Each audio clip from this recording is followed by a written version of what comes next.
Before we begin, perhaps we can have some assessment from your side on the time schedule, so that time schedule and order of submissions, so that we have some broad idea. So there's a we bit take of it that disorder at this side, Mullah, on that point, but we shall presently tell your lordship. Yeah. So roughly, Mr. Sibyl, how long would you would be arguing first? Yes, Mullah. After you, who would be arguing, Mr. Sibyl? Gopal, Mullah. All right. Mr. Subramaniam is going to be arguing after that. Then Dr. I think Dr. Dhawan, Mullah. Now, the time estimate, I would suggest that, we'll give a fairly comprehensive hearing to the first council. That's right. After that, I think the others can pick up whatever threads remain to be argued, because if we start giving the same amount to second, third, then there'll be no end to it. So once the ground has been covered by the council who's argued first, and then after that the second council, then for the others, I think. Fair enough. So we always adhere to that. Can we suggest that you can continue until lunch tomorrow, because we're starting right up in the morning. It will take, Mullah, a little more than that, because we have to go through the history, because this has to be dealt with in a historical context. All right. Let me put it this way. I will try and do it, Mullah. And if your lordships feel, Mullah, that I need a little more time, your lordships. Absolutely. We are not going to, if we feel that, because our conscience also has to be satisfied that we have heard that side of the matter fully from you. Mr. Sibyl, in that request, because we have spent hours, 1,000 pages. We're trying to. That's all right, but we don't have to read all the documents. I mean, that's why written submissions are filed. So, Mr. A lot of it is historical documents. That's right. So, but that history is important. Which is very true. I agree, some part of the history is important. But I think get mired in history only. No, not at all. Of course. Your three of the legal lordships, proposition to be decided. the three of the lordships have heard this matter once before. So, Mr. When we started, it took Mr. 3 days to just a history. Mr. Subramaniam and Mr. Shekhar Nafade have, I shouldn't say built for 8 hours, but at least said that they are going to take 8 hours. So, yes.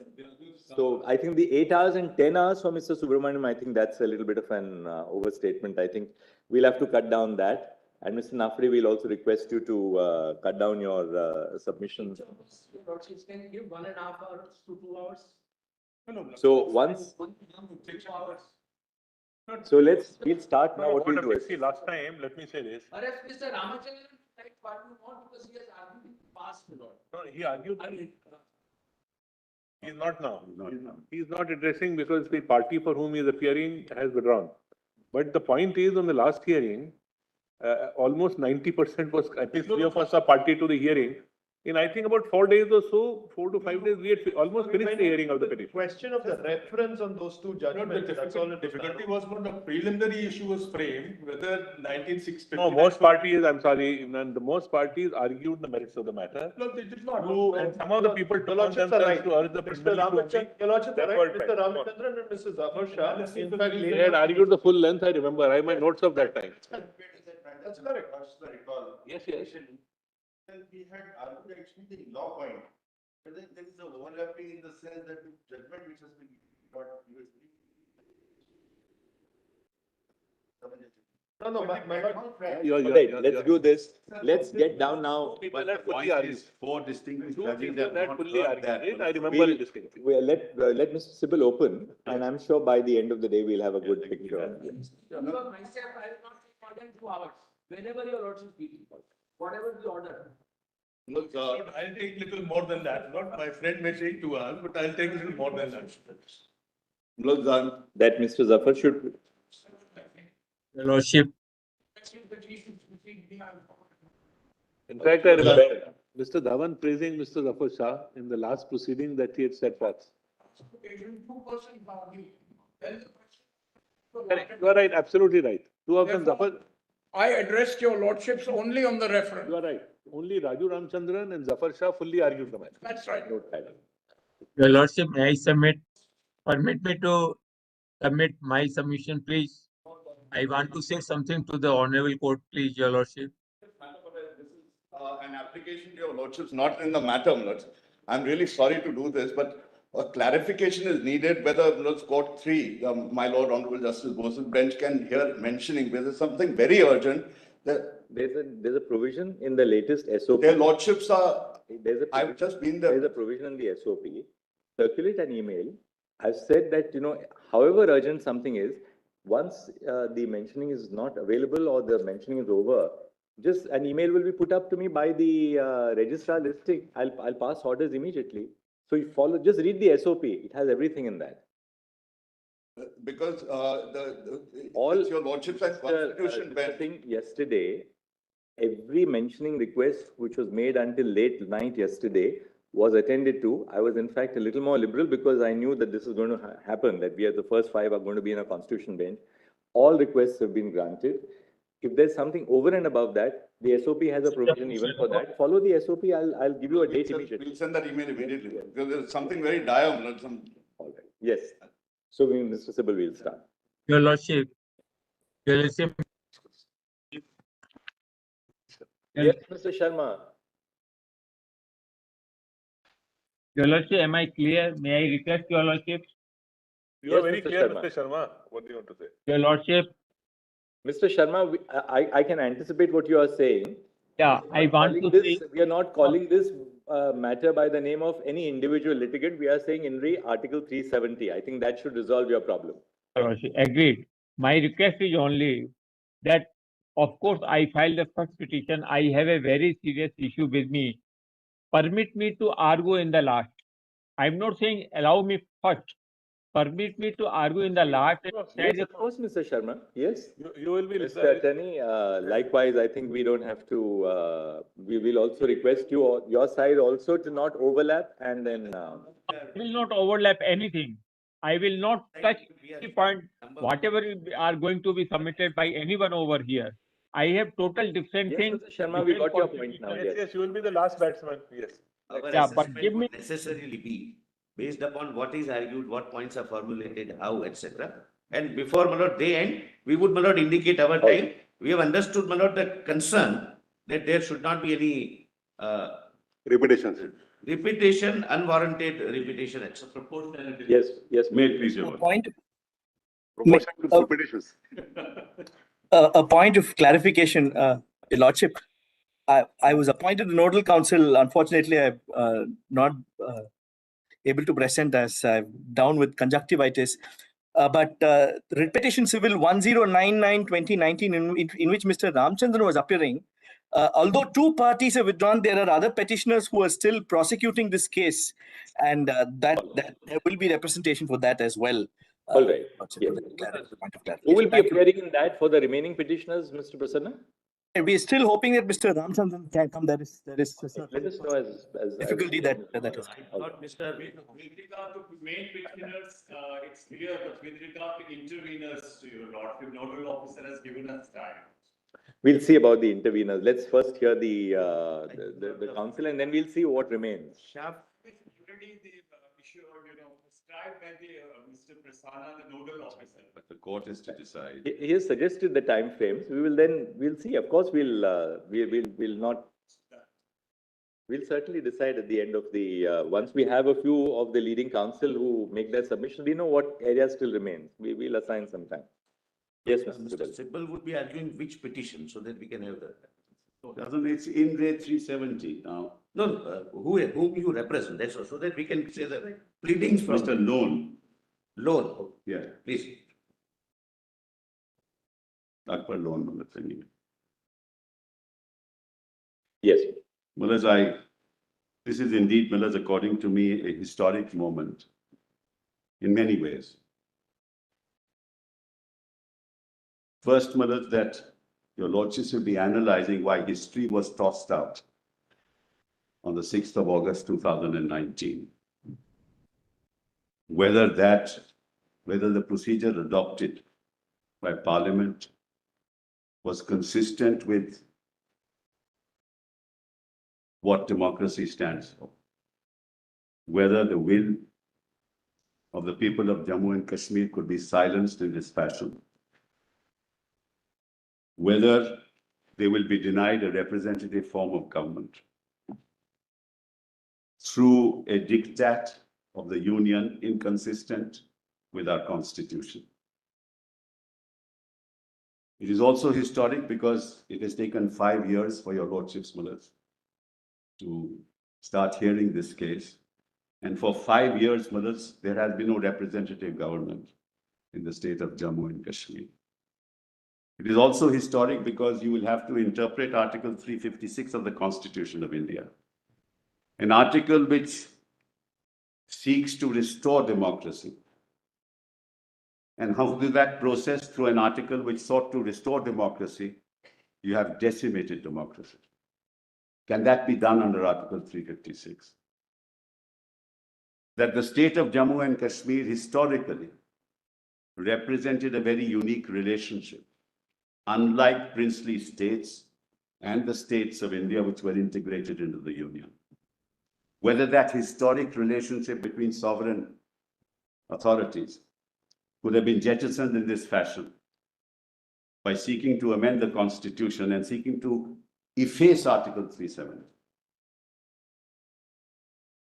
Whether, Malaj, a governor of a state could have, on the 20th of June 2018, decided that I will keep the assembly under suspended animation, which is the power of the governor alone under the J&K Constitution, without even trying to find out whether they can form a government or not.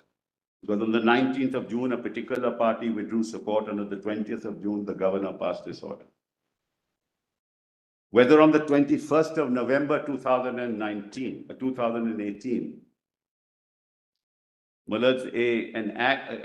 a dissolution of the assembly could have taken place before the imposition of Article 356. The governor on the 21st of June dissolved the assembly without reference to 356. And thereafter, Article 356 was used. And the manner that it was used will be, Malas, I will address your lordships on those issues. These are issues that will arise for your lordship's consideration, never raised, never decided by this court. So in that sense, too, it is historic. So, Mullahs, I will proceed because there is a historical context to the state of Jammu and Kashmir, Mullahs. So I will have to take your lordships through that history. And if your lordships will permit me, Mullah, I'll start with the list of dates. Mr. Sibal, as all council know that all the arguments, we have the benefit now of live transcription. So the arguments are being simultaneously, we have transcripts in the court on the basis of, speech to text software. Like in the Maharashtra case, by the end of the day, the transcripts will be given to the arguing counsel. Your juniors can just verify that there are no mistakes. If there are any corrections, they can be given to the registry so that we will upload them immediately on our website. So they are available for everybody then to, that will also help counsel who are following. Of course, it helps us as well as everybody else. So, Mullah, I'll start off with the list of dates, which is, Mullah, volume 2, written submissions, volume 2, PDF page 33.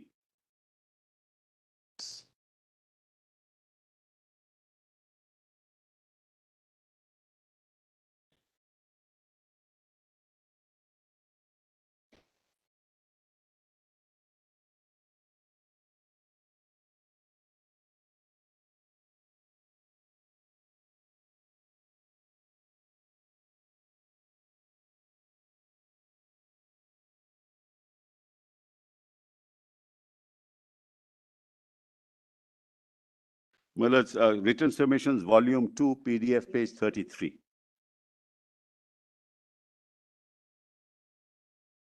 We were reluctant students, but your lordships ensured that we become disciplined students.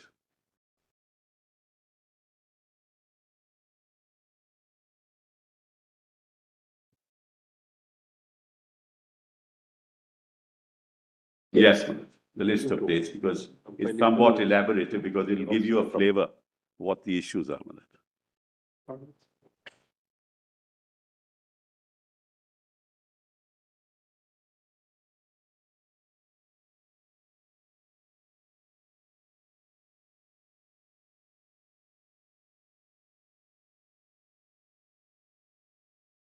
May I? Yes.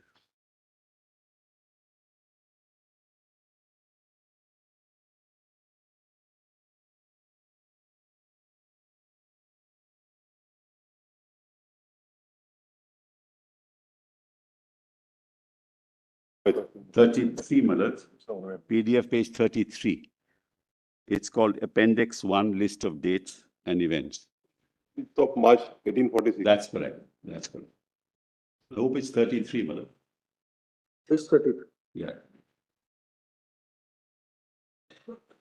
Okay, fine. Yes. That's options. May I, Malad? Written submission.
Malad, before this, may I, Malad, state one, want to make one statement clear, Malad, that we stand here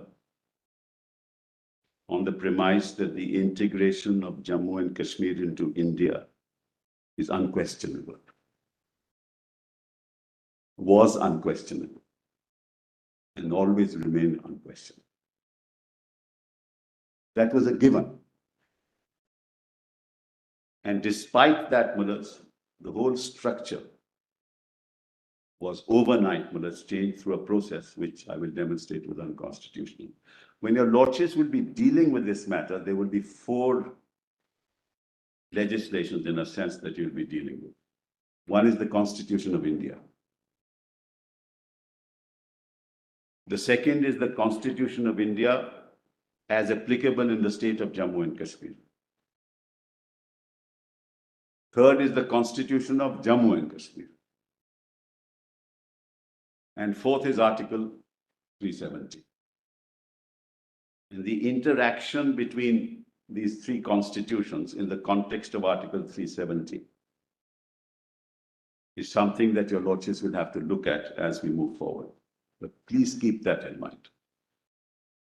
The reason why I say Constitution of India is applicable to the state of Jammu and Kashmir, that over time, there were several orders issued, constitutional orders from time to time, which were incorporated in the Constitution of India as applicable to Jammu and Kashmir.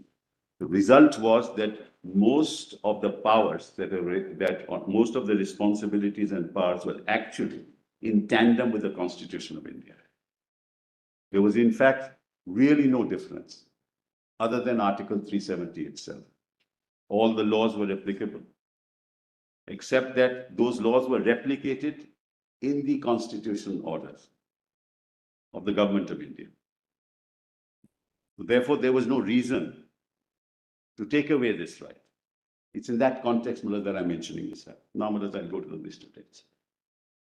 On the 9th of March, 1846, the Treaty of Lahore was executed between Maharaja of Lahore and the British government, resulting in the transfer of certain territories to the East India Company, in particular under Article 4 of the treaty.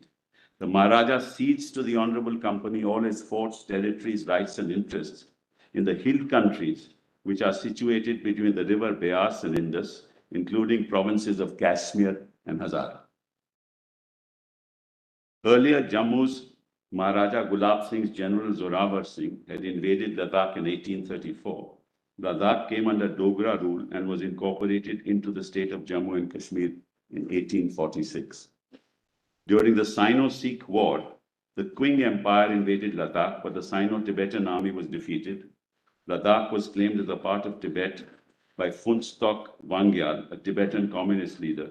In 1947, partition left Ladakh a part of the Indian state of Jammu and Kashmir to be administered from Srinagar.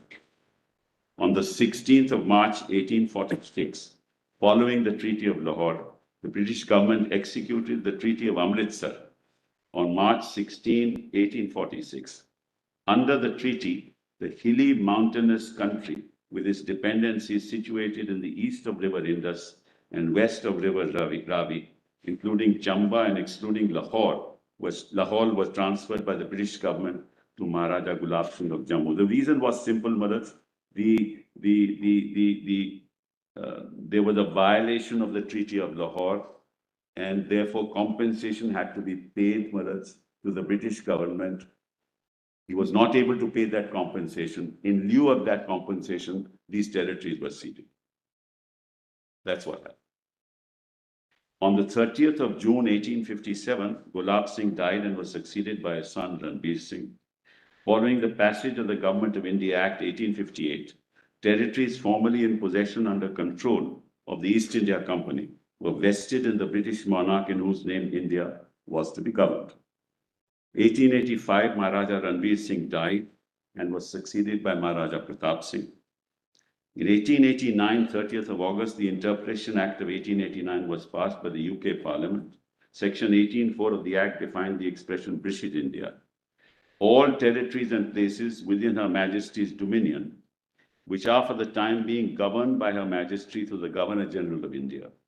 In addition, the term India was defined under Section 18.5 as British India, together with any territories of any native prince or chief under the suzerainty of Her Majesty exercised to the Governor General of India. You will note here, Mother, Jammu and Kashmir is not part of this.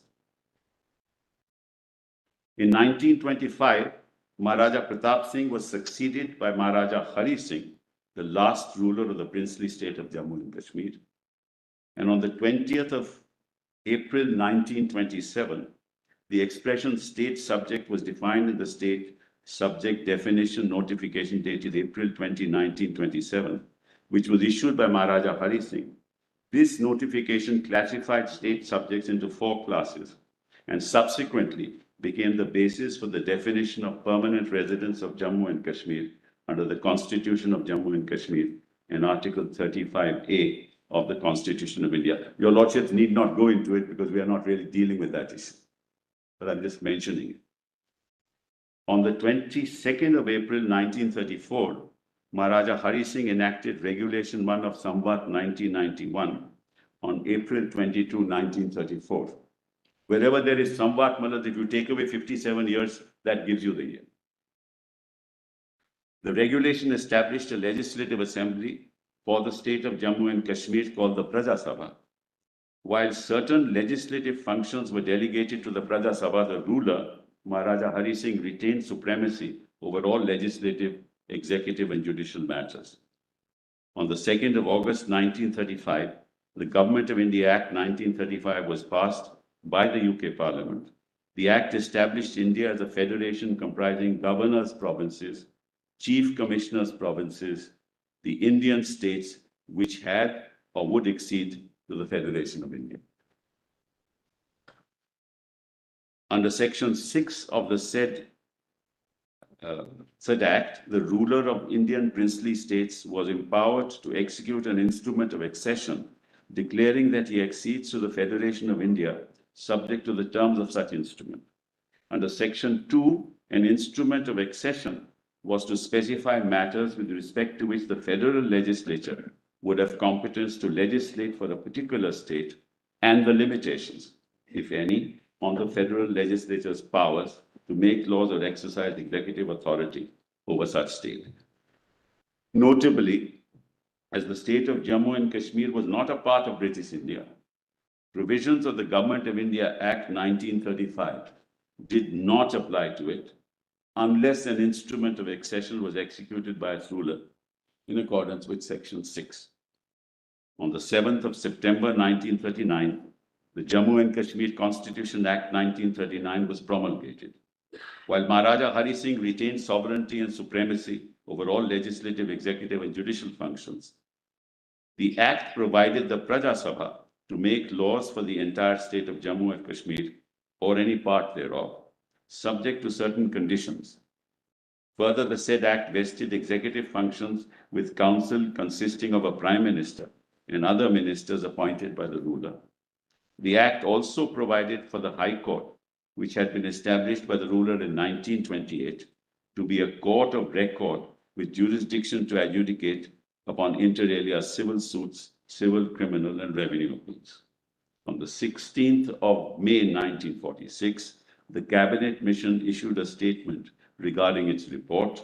Under paragraph 15(1) and 4 of that statement, the Cabinet Mission plan envisaged a Union of India where the Union would have responsibility over defense, foreign affairs, and communications, and the states would retain jurisdiction over all other subjects not ceded to the Union.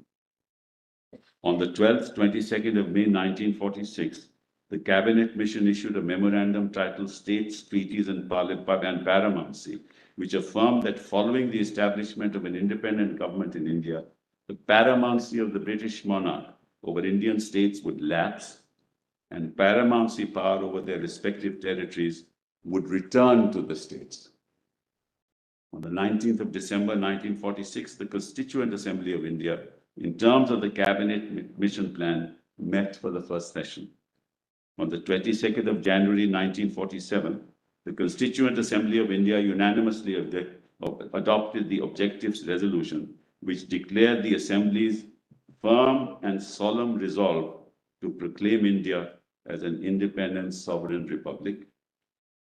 Importantly, paragraph 3 of the Objectives Resolution declared that princely states that had joined the Union of India, and I quote, whether with their present boundaries or with such others as may be determined by the Constituent Assembly, and thereafter according to the law of the Constitution, shall possess and retain the status of autonomous units, together with residuary powers, and exercise all powers and functions of government and administration, save and except such powers and functions as are vested in or assigned in the Union.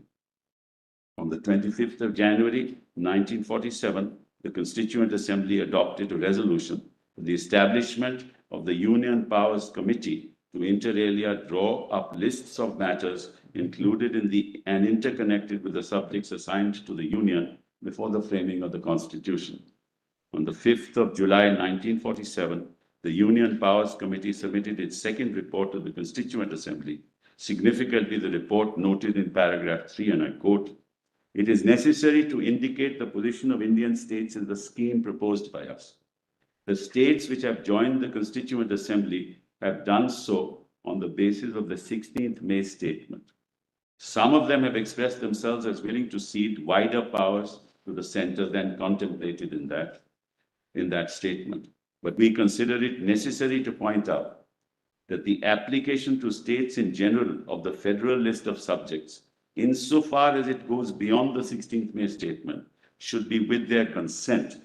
It follows from this that in their case, residuary powers would vest with them unless they consent to their vesting in the center." And your lordship knows whether that consent was given. The UK Parliament on 18th of July 1947 passed the Indian Independence Act of 1947. Under 1.1, Section 1.1 of the Act, from August 15, 1947, two independent dominions, India and Pakistan, were to be established. Significantly, Section 7.1b of the Act stated that following independence, the suzerainty of the British monarch over Indian states would lapse and return to the rulers of such states. Resultantly, as sovereign states, as many as 562 princely states had the choice to remain independent or accede to either of the two dominions established by the Act. Lastly, as a transitional measure, Section 8 prescribed that provisions of the Government of India Act 1935 would continue to apply to the Dominion of India and Pakistan subject to certain conditions. Under Section 9 of the Indian Independence Act, the Governor General issued the India Provisional Constitutional Order 1947, which made certain sections of the Government of India Act 1935 applicable to India, until other provisions were made by the Constituent Assembly. Among the applicable provisions was Section 6, which dealt with accession of princely states to India through the execution of the instrument of accession. On the 15th of August, India attained independence and was partitioned into the dominions of India and Pakistan. Further, as British paramountcy had lapsed, princely states that had not executed instruments of accession with either dominion became independent states. These included the states of Junagadh, Hyderabad, and Jammu and Kashmir. On 26th of October 1947, the ruler of Jammu and Kashmir made an offer of accession to India, asking for help from the Indian Dominion to meet a grave emergency caused by mass infiltration of tribesmen drawn from distant area of northwest frontier, coming regularly in motor trucks, Manshera-Muzaffarabad road, and fully armed with up-to-date weapons, which cannot possibly be done without the knowing of the provincial government of the Northwest Frontier Province and the government of Pakistan. In the instrument of accession signed by him on the same date, he declared his accession to India subject to the terms of such instrument. Under Section 3 of the instrument, the Dominion Legislature had authority to make laws for the state of Jammu and Kashmir on the subjects of defense, external affairs, and communication. Article 7 provided that the instrument of accession did not commit the ruler to the acceptance of any future constitution of India, while Section 8 vested sovereignty over subjects not acceded to India in the ruler. But there's just two issues I want to flag here. Your lordships, in the course of this hearing, will have to determine what does a constituent assembly stand for. A constituent assembly stands for enacting a constitution for the future of the territories with respect to which the constitution is to apply. It's essentially a political exercise. It's not a legal exercise. It's a political exercise to take into account the aspirations of people, what kind of state the people want, and in the context of that, draft a constitution. Right?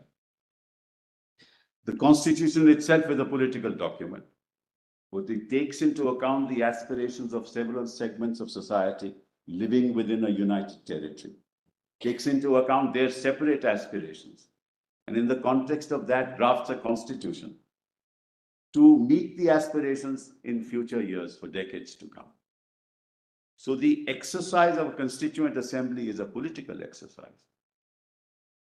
The drafting of the constitution, which is a political document, is a political exercise. But once the constitution is drafted, once it is come into place, then all institutions under the constitution are governed by the constitution.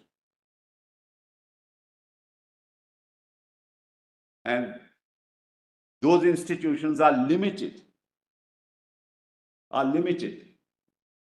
in the exercise of their powers because they have to exercise their powers consistent with the provisions of the Constitution.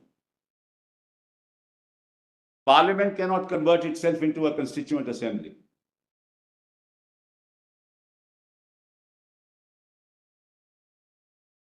That's done.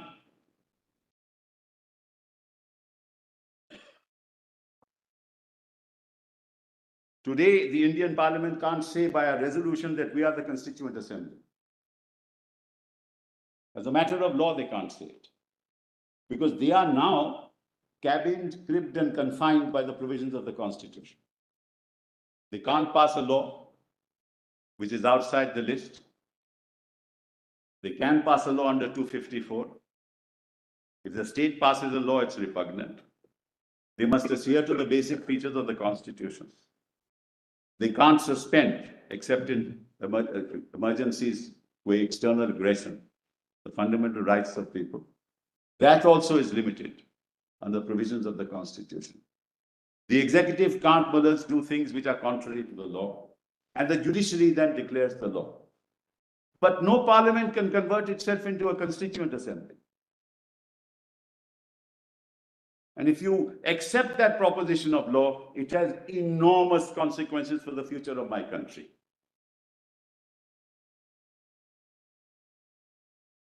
And that is one of the most salient and, according to me, the core issues to be decided in this case. Because Parliament said that we declare the legislature of the state of Jammu and Kashmir as the Constituent Assembly. Where does Parliament get that power? How does Parliament get that power? Under which provision of law? Not under 356.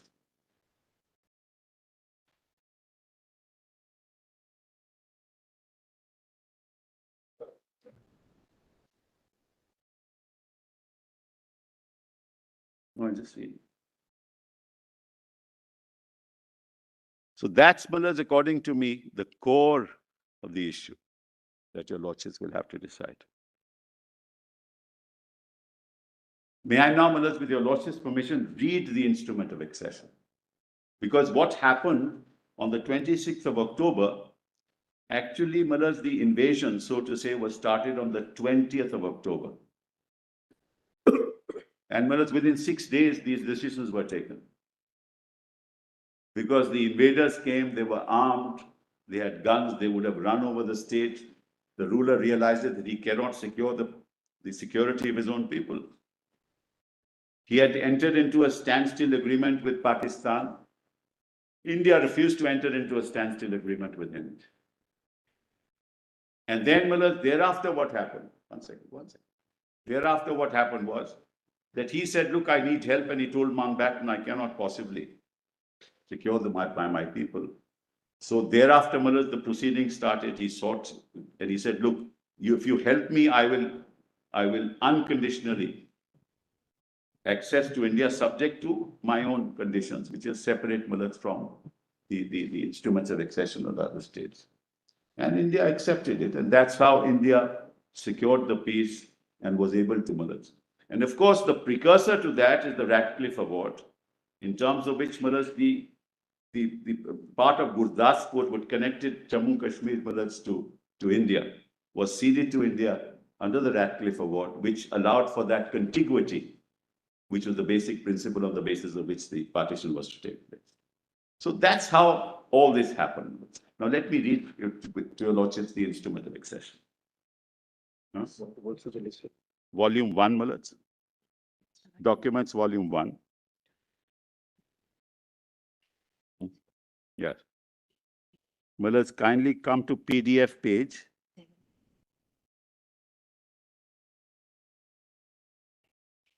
Yes. PDF page 7, offer of accession by Maharaja Hari Singh on 26th of October, 1947. Okay.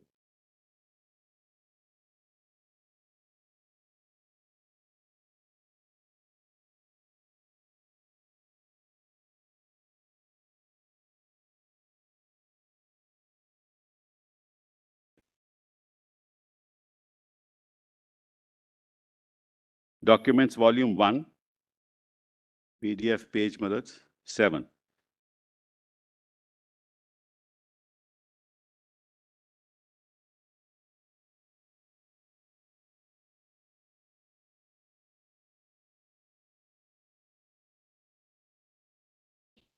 Yes, Malaj. Volume 1, Malaj, page 7. PGF page is also 7. I did not know that.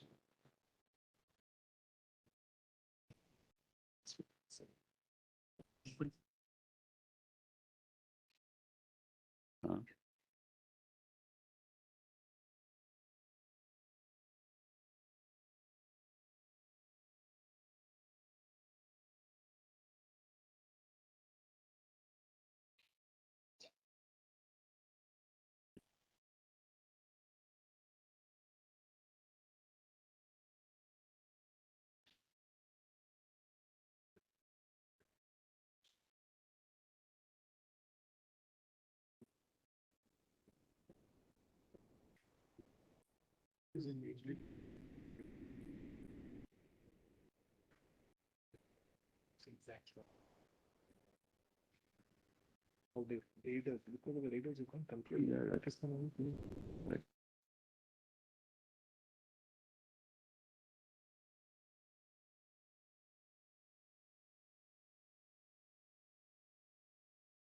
Page, Malaj, 7. Page 7 is an offer by. Yes, offer of accession by Maharaja Hari Singh. Begin with page 7? Yes, page 7, 26th October, 1947.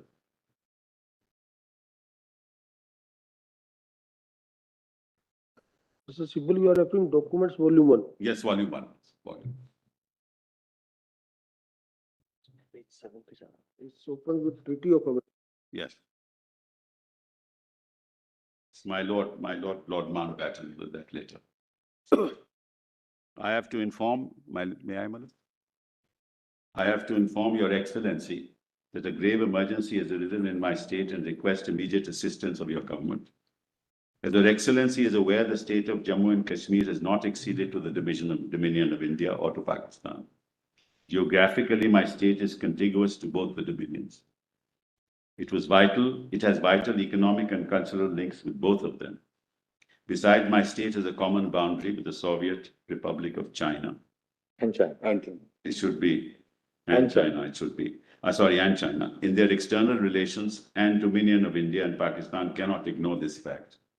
I wanted to take time to decide to which dominion I should accede. Basically, Malaj, he wanted to be independent, quite frankly. But given this situation, he had no choice. Or whether it is not in the best interest of both the dominions and my state to stand independent, of course, with friendly and cordial relations with both. I accordingly approached the dominions of India and Pakistan and entered into a standstill agreement with my state. Pakistan government accepted this agreement. The Dominion of India desired further discussions with representatives of my government. I could not arrange this in view of the developments indicated below. In fact, the Pakistan government are operating post and telegraph system inside the state. Though we have got a standstill agreement with the Pakistan government permitted steady and increasing strangulation of supplies like food, salt, and petrol in my state, to my state. Afridis, soldiers in plain clothes, and desperados with modern weapons have been allowed to infiltrate into the state at first in Poonch and then in Sialkot. There was a Poonch revolt, Malaj, and finally in Mas area adjoining Hazara district on the Ramkot side. The result has been that the limited number of troops at the disposal of the state had to be dispersed and thus had to face the enemy at the several points simultaneously. that it has become difficult to stop the wanton destruction of life and property and looting. The Mahara powerhouse, which supplies the electric current to the whole of Srinagar, has been burnt. The number of women who have been kidnapped and raped makes my heart bleed. The wild forces thus let loose on the state are marching on with the aim of capturing Srinagar, the summer capital of my government, as first step to overrunning the whole state. The mass infiltration tribesmen drawn from the distant areas of northwest frontier, coming regularly in motor trucks using Manshera Muzaffarabad road and fully armed with up-to-date weapons cannot possibly be done without the knowing of the provincial government of the NWFP and the government of Pakistan. In spite of repeated requests made by my government, no attempt has been made to check these raiders or stop them from coming to my state. The Pakistan radio even put out a story that a provincial government has been set up in Kashmir. The people of my state, both the Muslims generally, have taken no part at all. With the conditions obtaining at present in my state and to the great emergency of the situation as it exists, I have no option but to ask for help from the Indian Dominion. Naturally, they cannot send the help asked for by me without my state acceding with the Dominion of India. I have accordingly decided to do so, and I attach the instrument of accession for acceptance by your government. The other alternative is to leave my state and my people as to freebooters. On this basis, no civilized government can exist or be maintained. The alternative I will never allow to happen as long as I am ruler of the state and I have life to defend my country. I may also inform Your Excellency's government that it is my intention to set up an interim government and ask Sheikh Abdullah to carry the responsibilities in this emergency with my Prime Minister. If my state has to be saved, immediate assistance must be available at Srinagar. Mr. Menon is fully aware of the situation and he will explain to you if further explanation is needed in haste and with kindest regards. Well, Your Lordship, just a historical fact, at that point in time, Sheikh Abdullah was in prison. And he had been always against the ruler because he wanted the will of the people of Jammu and Kashmir and not a despotic ruler. So he was against the Sadr-e Riyasat, so to say.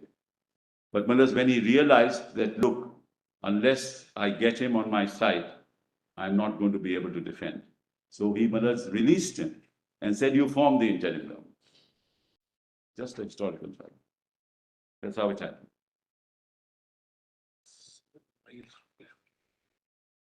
Yeah, no, I know that, but I don't want to bring politics into it. The moment I take somebody's name, they'll be the other side. No. Nehru had nothing to do with it. So I don't want to enter into politics here. No politics. I don't want fireworks in a very solemn occasion like this.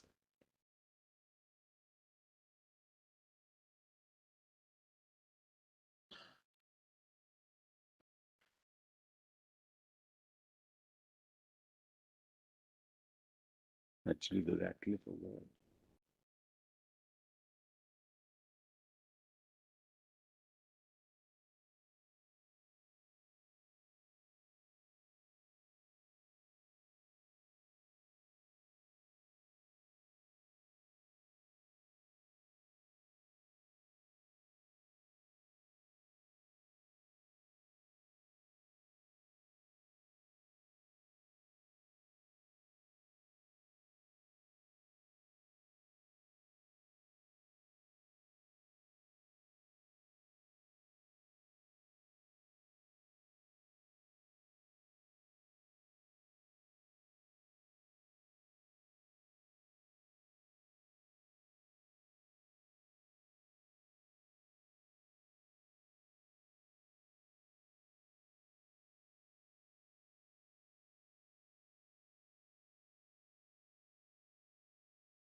So there's now the instrument of accession, page 9.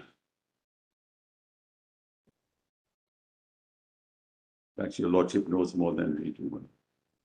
Your lordship knows more about it than we do. No, no, we always keep learning.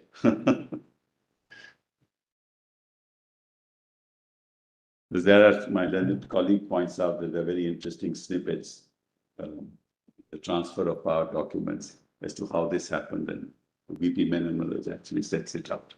I just told them they were 7 miles from the Srinagar, Yes, the leaders, when the army was asked to. absolutely, absolutely. Electricity, was everything. And they could not be controlled, they were raiders, so there was no choice. I mean, he never wanted to exceed, but there was no choice. So, may I, page 9. Whereas the Indian Independence Act 1947 provides that as, it's obvious, 15th August was independence. He did not immediately accede. All the other Maharajas acceded apart from those two, Junagadh and Hyderabad. He never wanted to. It's only in October that this happened. Whereas the Indian Independence Act 1947 provides that as from the 15th day of August 1947, there shall be set up an independent dominion known as India, and that the Government of India Act 1935 shall, with such omissions, additions, adaptations, and modifications as the Governor General may by order specify, be applicable to the Dominion of India. And whereas the Government of India Act 1935, as so adopted by the Governor General, provides that an Indian state may accede to the Dominion of India by an instrument of accession executed by the ruler thereof. Now, therefore, I, Shriman Inder Mahendra Rajeshwar Maharaj Viraj Sri Hari Singh Ji, Jammu and Kashmir Naresh, Tatha Tibet and Deshadipati, ruler of Jammu and Kashmir state, in the exercise of my sovereignty in and over my said state, do hereby execute this instrument. I hereby declare that I accede to the Dominion of India with the intent that the Governor General of India, the Dominion Legislature, the Federal Court, and any other Dominion authority established for the purposes of the Dominion shall, by virtue of this my instrument of accession, but subject always to the terms thereof. I need mark that. Subject always to the terms thereof, and for the purposes only of the Dominion, exercise in relation to the state of Jammu and Kashmir such functions as may be vested in them by or under the Government of India Act 1935, as in force in the Dominion of India on the 15th day of August 1947. Such functions that may be vested. I hereby assume the obligation of ensuring that due effect is given to the provisions of the Act within the state, so far as they are applicable therein by virtue of my instrument of accession. I accept the matters specified in the schedule hereto as the matters with respect to which the Dominion Legislature may make law for this state. I hereby declare that I accede to the Dominion of India on the assurance that if an agreement is made between the Governor General and the ruler of this state, whereby any functions in relation to the administration of this state of any law of the Dominion Legislature shall be exercised by the ruler of the state, that any such agreement shall be construed and have effect accordingly. In terms of this instrument of accession, my instrument of accession shall not be varied by any amendment of the Act or the Indian Independence Act 1947, unless such amendment is accepted by me by instruments supplementary to this instrument. Nothing in this instrument shall empower the Dominion Legislature to make any law for this state authorizing the compulsory acquisition of land for any purpose.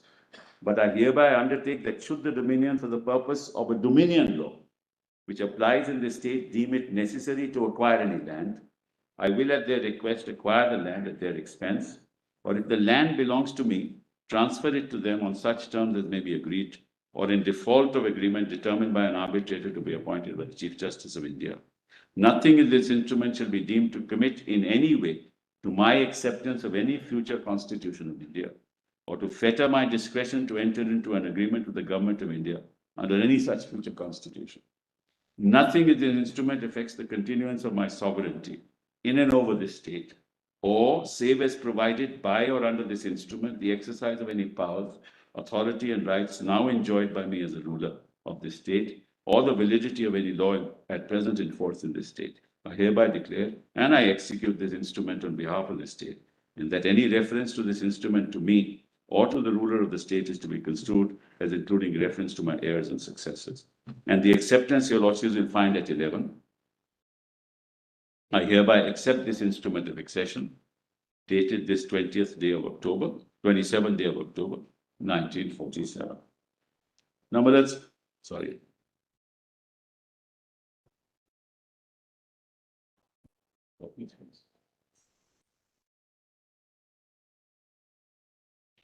Mothers, now there is a schedule to this accession, which is not in this document.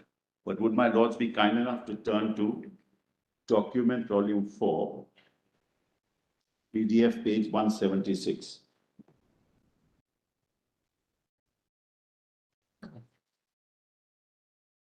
That has the schedule. Volume 4 page? Page 176, madam. PDF page 176. Running page 738, PDF page 176. Volume 4. Running page 738. 738. Yes, 738. That's correct. That's correct.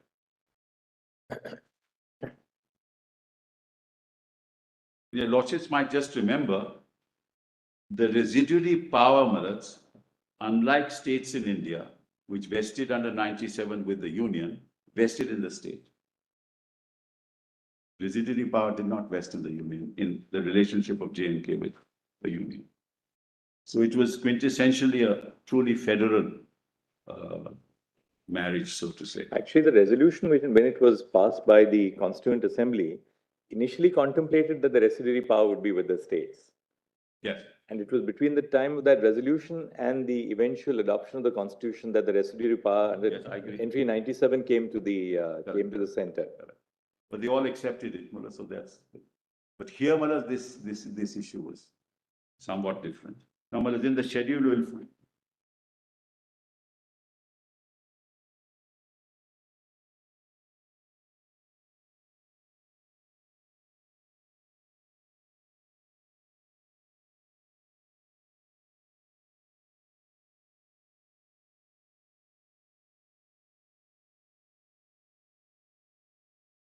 Now, let's kindly see.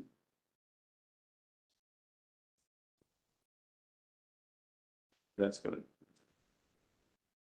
Yes. That's correct. That's correct. That's correct. Now, let's kindly see the schedule.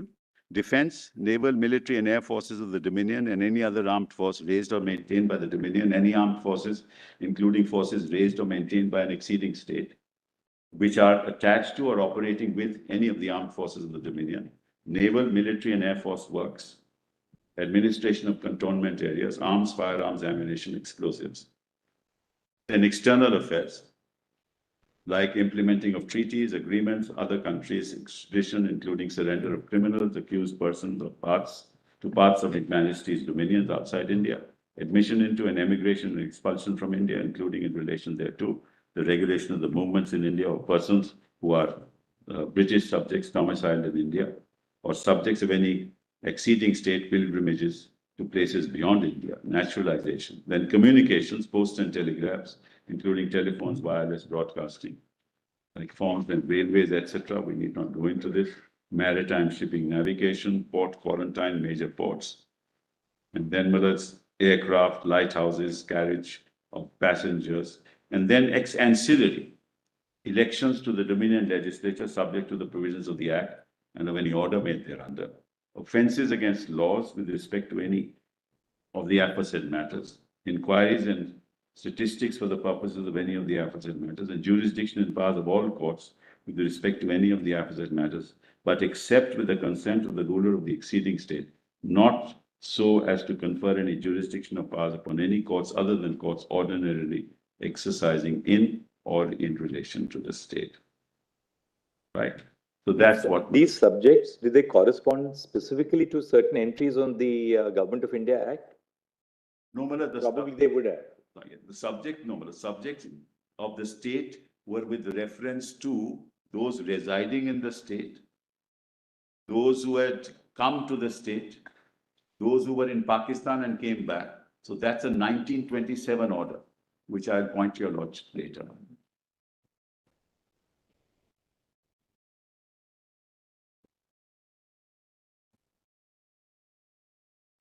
No, Possibly the subjects which the instrument of accession yes, recognizes in terms of the legislative powers of the Dominion yes, must cover certain specific entries in the Government of India Act. So yes, these subjects, yes. for instance, defense, Yes, one, it two, will three, cover four. those entries, Madam. There would be certain specific entries in the Government of India Act with reference to which there was an acceptance. Correct, that- Madam. I will find that out and tell your lordships about. Which part of the Government of India Act covers these moves? I appreciate that. Then, Madam, kindly go back. Come back to volume 1, Madam. Yes. Then come to Madam's reply from Lord Mountbatten to Maharaja Harrison. That's at page 12. Yes. Page 12, Madam.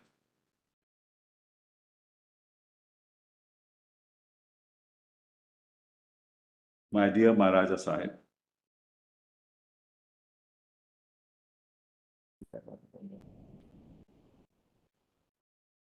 Your Highness's letter dated 26th October has been delivered to me by VP Menon. In the special circumstances mentioned by Your Highness, my government has decided to accept the accession of Kashmir state to the Dominion of India, consistently with their policy that in the case of any state where the issue of accession has been the subject of dispute, the question of accession should be decided in accordance with the wishes of the people of the state. It is my government's wish that as soon as law and order has been restored in Kashmir and a soil cleared of the invader, the question of the state's accession should be settled by reference to the people. Meanwhile, in response to Your Highness's appeal for military aid, action has been taken today to send troops of the Indian Army to Kashmir to help your own forces to defend your territory and to protect the lives, property, and honor of your people. My government and I note with satisfaction that Your Highness has decided to invite Sheikh Abdullah to form an interim government to work with you, with your Prime Minister.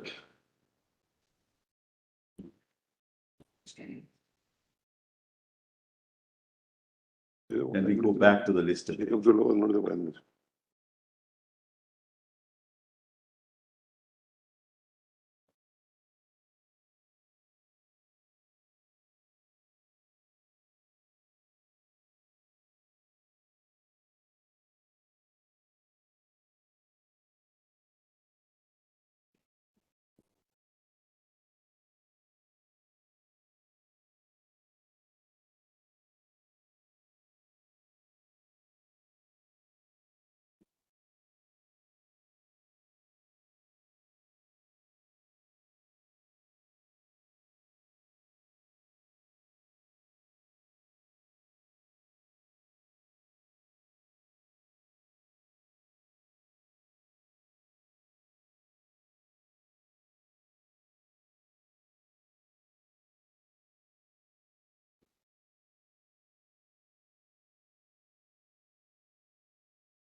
PGA page 38, Malad. 38.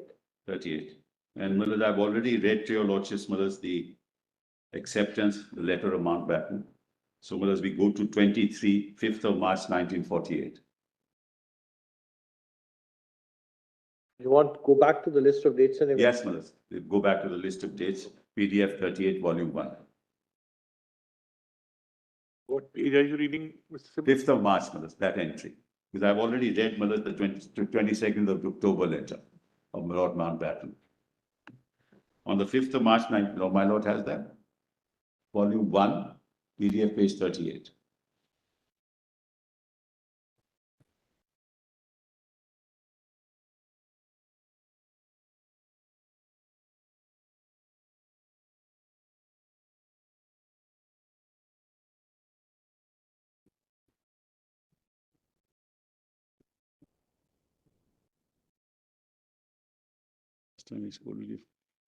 Well, the 5th of March, 1948. 5th of March, 48. Yes, item 23.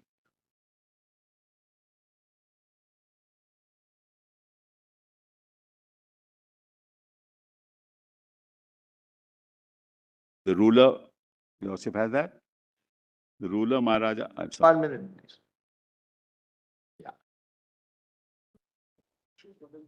Volume 2. Volume 1, It should- same list of dates that I was reading. Some cases it's volume 2, some. Written submissions, compilation, volume 2, that's correct, that's correct. Yes, yes, WS volume 2. Serial number 28. PDF 38, WS volume 2.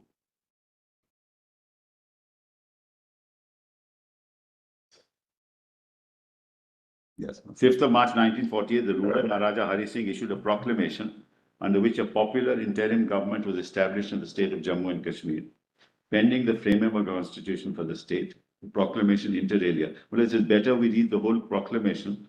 This is at volume 6, PDF page 242. Right. That's volume 6, PDF page 242.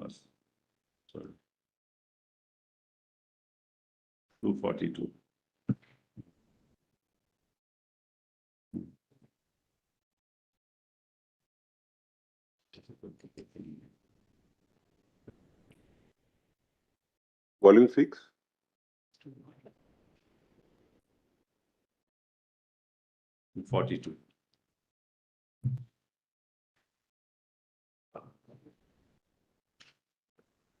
Says Millets, if your lordship has it. My lord Justice Surikant has it.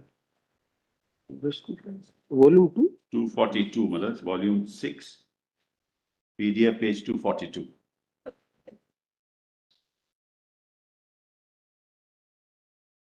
Running page is 1291.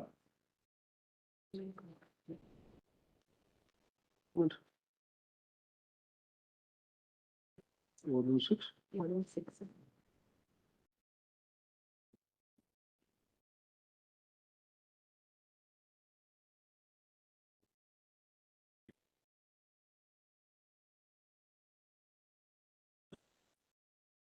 The time.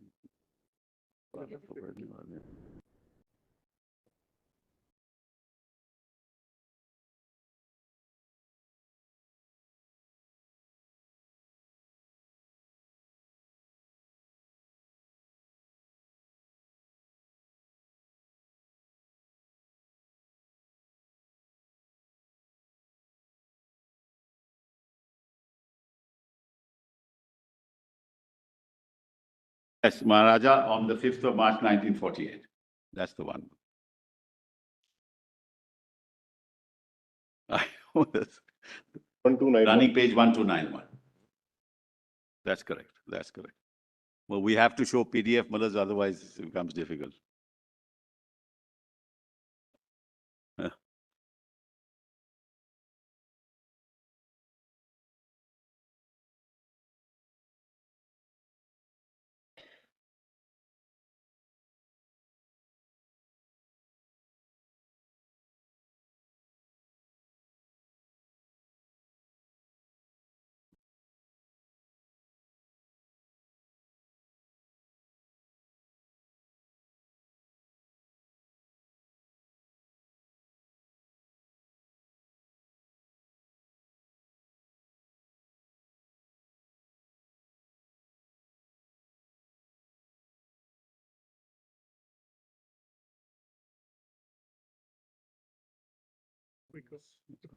Okay.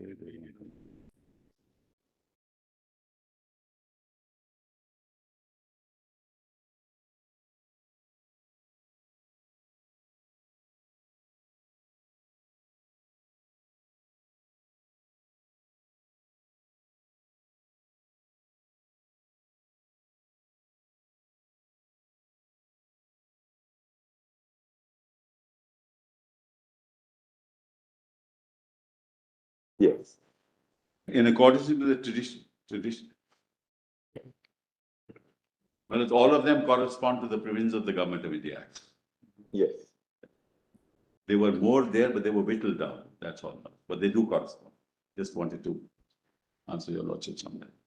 In accordance with the traditions of my dynasty, I have from time to time provided for increasing association of my people with the administration of the state, with the object of realizing the goal of full responsible government at as early a date as possible, and in pursuance of that object have, by the Jammu and Kashmir Constitution Act 1996, established a constitutional government with a council of ministers, a legislature with a majority, that's the Praja Sabha, with a majority of elected members, and an independent judiciary.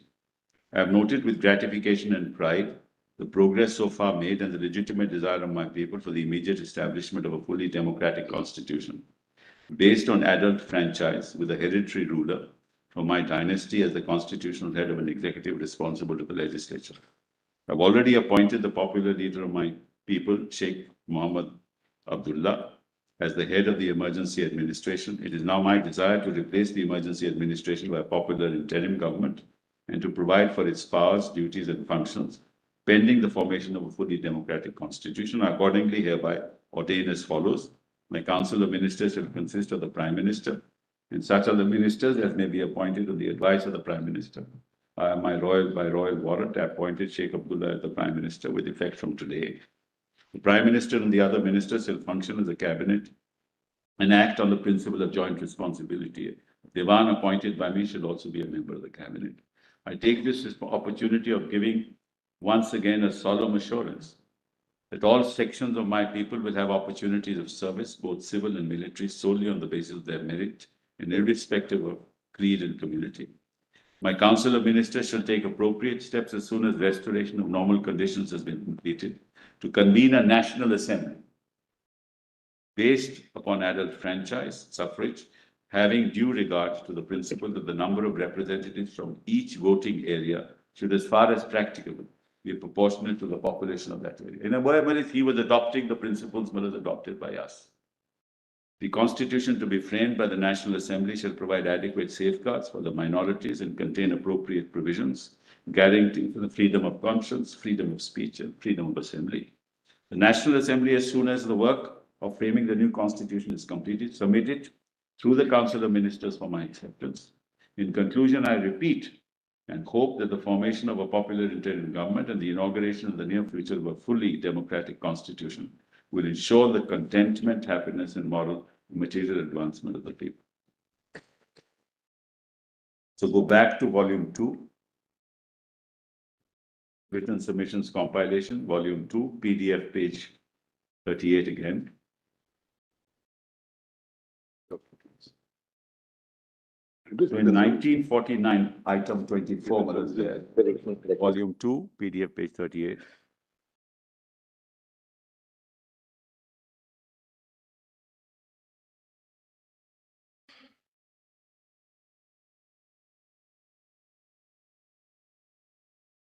Mullahs, in a football field when there is no play, Mullahs, that time has to be excluded. There's always a play going around. And I submit to that. who would better know about plays than you, Mr. Sibul? I submit to that. So it's time out, as we said. Maharaja Hari Singh issued a proclamation delegating his power and authority to Yuvraj Karan Singh, who would function as the ruler of the state. We don't have to go to that. Following his appointment as ruler, Karan Singh nominated 4 representatives from Jammu and Kashmir to the Constituent Assembly of India. But the Constituent Assembly actually was formed in 1951, right? This is our Constituent Assembly. Sorry. Now, December 1947 to September 49, princely states underwent a process of integration into the Indian Union by signing merger agreements or covenants of unionization. The state of Jammu and Kashmir was not a part of this process of integration. That's important. By the covenants of unionization, various princely states entered into covenants with each other to form single units.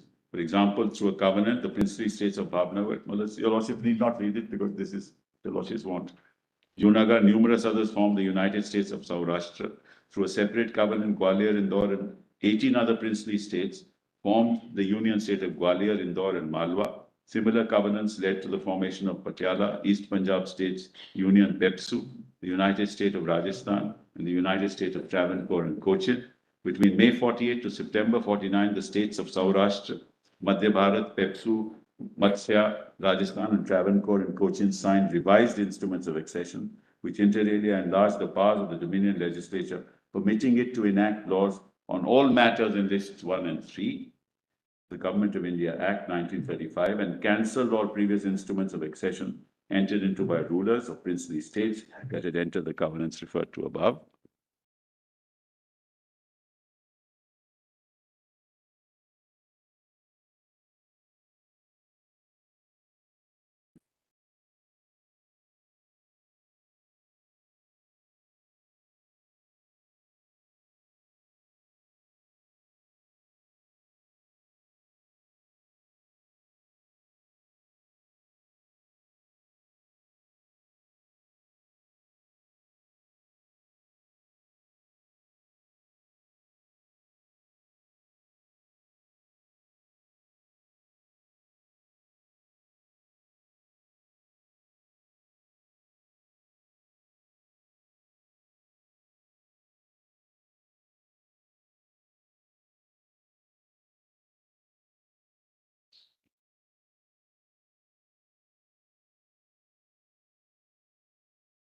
Well, the Lordship may note that no revised instrument of accession was signed by the ruler of Jammu and Kashmir. Just note that fact for us. We're talking about December 47 to September 1949. Now, November 1949, through their respective rulers, Raj Pramukhs, the states of Saurashtra, Pepsu, Rajasthan, Madhya Bharat, Mysore, and Travancore and Cochin, amongst others, issued proclamations stating that the Constitution of India, shortly to be adopted by the Constituent Assembly, shall be the Constitution for the state, as for other parts of India, and shall be enforced as such in accordance with the tenor of its provisions. 25th of November 49, following the proclamations above, Rugraj Karan Singh issued a proclamation for the state of Jammu and Kashmir that the Constitution of India, shortly to be adopted by the Constituent Assembly of India, shall, insofar as applicable to the state of Jammu and Kashmir, govern the constitutional relationship between the state and the contemplated Union of India. We don't have to go through that document because it's all set out here.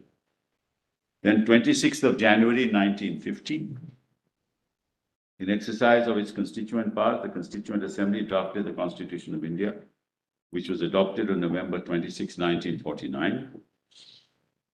The Constitution of India came into force on January 2650, repealing inter alia the Indian Independence Act, Government of India Act. The relationship between the Constitution and the state of Jammu and Kashmir was governed by Article 370 of the Constitution. It is evident that both the text of Article 370 and the negotiations that preceded its formulation, that Article 370 could not be changed unilaterally by Parliament. That's of great significance. Then, it's 26th of January, 1950. Same day, in exercise of powers under Article 370, sub-Article 1 of the Constitution, the following consultation with the government of Jammu and Kashmir, the President issued. This is the first Constitution application to Jammu and Kashmir, Order 1950. Under paragraph 2 of this order, matters in the first schedule to the order were declared to correspond to matters ceded to the Union of India through the instrument of accession, and subsequently the power of Parliament to make laws for Jammu and Kashmir was limited to such matters. Furthermore, paragraph 3 of the order declared that in addition to Articles 1 and 370 of the Constitution, provisions specified in the second schedule to the order would apply to the state of Jammu and Kashmir. It's important for us to go to this document, volume 3 of the documents, and it's PDF page 470. Sorry, page 4. Page 4, not 470. Page 4. Hold on. Oh, still finding it again.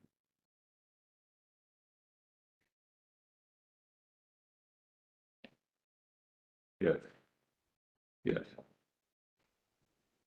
Yes, this is the first constitutional order.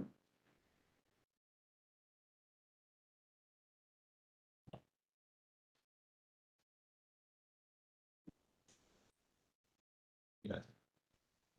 Well, and kindly note this is on the same day, on the Republic Day that you signed this, do this. That's of great significance. In exercise of the powers conferred by Clause 1 of Article 370 of the Constitution of India, the President, in consultation with the government of the state of Jammu and Kashmir, is pledged to make the following.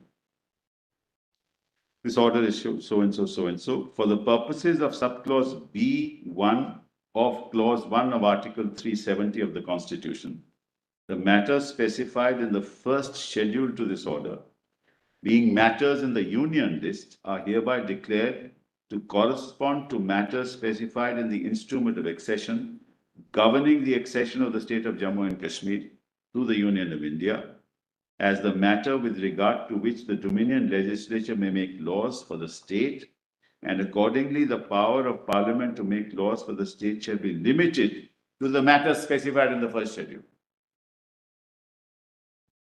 In addition to the provisions of Article 1 and Article 370 of the Constitution, the only other provisions of the Constitution which shall apply in relation to the state of Jammu and Kashmir shall be those specified in the second schedule to the order, and shall so apply subject to the exceptions and modifications specified in the said schedule, and to the modification that all references in the said provisions to the Raj Pramukh shall be construed as references to the Sadr-e Riyasat of Jammu and Kashmir. So, if you look at this first schedule, you will find defense, what I had indicated earlier in the instrument of accession. You will find naval military, then you find delimitation, naval arms, atomic energy, preventive detention, foreign affairs, diplomatic relations, United Nations, participation in international conferences, war and peace, foreign jurisdictions, admission into and emigration and expulsion from India, passports, pilgrimages, railways, piracies, maritime, all that your lordships will find. That's part of the first schedule. And then in the second schedule, about 96 items. Sorry? About 96 items. Yes, 90. It's taken, yeah, they've taken the entries from the Constitution. It's less than the. Some are skipped, but they're not 96. The number of the Come entries. from, see, 31 to 41 is missing. 72. Yes, there are several that are missing. It's only the same Sheraton number. That's correct, that's correct. That's all that there is. At least one. This one. Correspond to the instrument of accession, actually, Yes. the defense, military. No, that may not be correct, Mr. Sabu. The instrument of accession, the schedule which is short, was far more restrictive. These are, you can say these are more elaborate. No, but they these do relate not to the correspond. Constitution. I'm They- sorry. They do not correspond. They're not. No, correspond in the sense that they relate to defense. That I'm not saying anything more than that. They relate to defense, they relate to external affairs. That's all that I'm saying, because the entries in the union list. You read out the second schedule earlier Yes, correct, at page 2, if I'm not mistaken, 196. Correct. I'm not disputing that. 176. When I said 176. correspondent, I said the broad heads, that's all that I meant. Then say this schedule 2, is important. Article 72(1)(c), 72(3), 133, 134, 135. Just one more clarification. This is by an order. Yeah. This is by an administrative order. Yeah. Under Article 370. 370. Yes, that's all. That's what I told your lordship in the initial stage. Constitution of India as applicable to the state of Jammu and Kashmir. Correct. That's all I meant. That's right, that's correct. Numbers, kindly see these exceptions are at 72(1)(c), 72(3), 133, 134, 135, 136, 138, 145, 151. Articles 80 and 81 shall apply subject to the modification that the representatives of the state in the Council of States and the House of the People respectively shall be chosen by the President in consultation with the government of the state.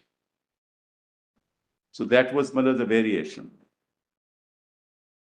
Articles 54, 55 shall apply subject to the modifications that references therein to the elected members of both houses of parliament and to each elected member of either house of parliament shall be deemed to include respectively a reference to the representatives of the state in those houses and to each such representative. That the references to the elected members of the legislative assemblies of the state and to each such elected members shall be deemed to include respectively a reference to the members of the constituent assembly of the state and to each such member, and that the population of the state shall be deemed to be 44 lakhs and 10,000. Whereas at the moment it's about 14 million. 140 million, that's 14 crores. Now, Articles 149, 150 shall apply, subject to the modification that the references therein the state shall be construed as not including state of Jammu and Kashmir. Then Article 246 shall apply, subject to the provisions of paragraph 2 of this order, and clause 2 and 3 of Article 246 shall not apply in relation to the state. So no issue of repugnancy or anything like that. They can't pass laws because the residuary power of the state. Then 259 shall apply, subject to the modifications that after the words until Parliament by law otherwise provides, the words and the concurrence of the state to such law has been obtained shall be deemed to be inserted. Article 266 shall apply only insofar as it relates to the Consolidated Fund of India and the Public Account of India. Article 282, 284 shall apply only insofar as they relate to the Union or the Public Account of India. 298, 299, 300 shall apply insofar as they relate to the Union. And 324 shall apply only insofar as it relates to elections to Parliament and to the office of the Vice President. So it doesn't apply to the elections in the state. 324, then 335, and then provisions of this part. 361 shall apply only as far as it relates to President. 364, 368 shall apply, provided further that no such amendment shall effect in relation to Jammu and Kashmir unless applied by order of the President under clause 1 of 370. So, Malas, the point that I'm making here is very simple, that the government of the day accepted the fact that our relationships with the Jammu and Kashmir government are on a separate footing. The provisions of the Constitution, unless made applicable through a presidential order and agreed to by the government, shall not apply. The residuary power will vest in the state. It is the state which must pass laws. The government of India can't, under the issue of repugnancy doesn't apply. So, well, this status is accepted. That's how 370 came into being. And it continued.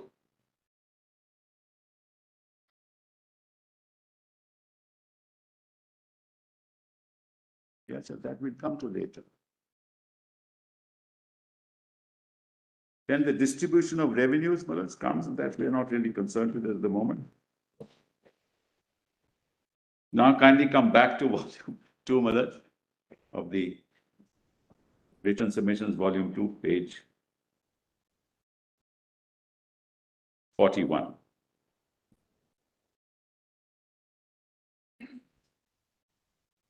That's what I'll be shown to. Page 41. The Constitution. So the assumption is that if the president passes a notification for the application of any law to the state of Jammu and Kashmir, he has to seek concurrence. He cannot do it without concurrence. Consultation. Yeah. So it was a collaborative relationship in a sense. There was a constant dialogue going on. This is what we wish to do, and let's consult the state agrees, which is why most of the laws were made applicable. There was hardly any law that was left. So in a sense, they were incorporated separately in the Constitution of India in its application to the state of Jammu and Kashmir orders. What happened to currency, for instance? Currency, Malaj, was the Sarveri Riyasat, as your lordship knows, Malaj. Currency. Currency. No, currency was Indian currency. No, because, if you see currency in the Constitution is governed by entry 36 of list 1. Yes. But there's no reference to entry 36 of list 1 in the adaptation order. But it will come later, Malaj. There were adaptation orders, subsequent adaptation orders. I'll come to that. I'll show that, your lordship. Because several, this comes in 54, we have another adaptation order. There are several, give me on the list of several adaptations. We got on the list by your lordship. So were the subjects broadened by the subsequent Yes, adaptation orders? Of course, Malas. Of course. They were broadened, Malas. Every stage they were broadened. We have an order of 52, we have an order of 54, we have an order of 71, an order of 74. Because the powers were extended, Malas, and the state, Malas, after consultation it was done. The state was ad idem with the union, Malas. I mean, the state itself in its constitution says that we are integrated into India. There was no question. The constitution of Jammu and Kashmir itself says that we are an integral part of India. So where's the question? The only thing is that there's a unique structural system in place, a constitutional structure which was in place, which suddenly, Malas, on the 6th of August was done away with.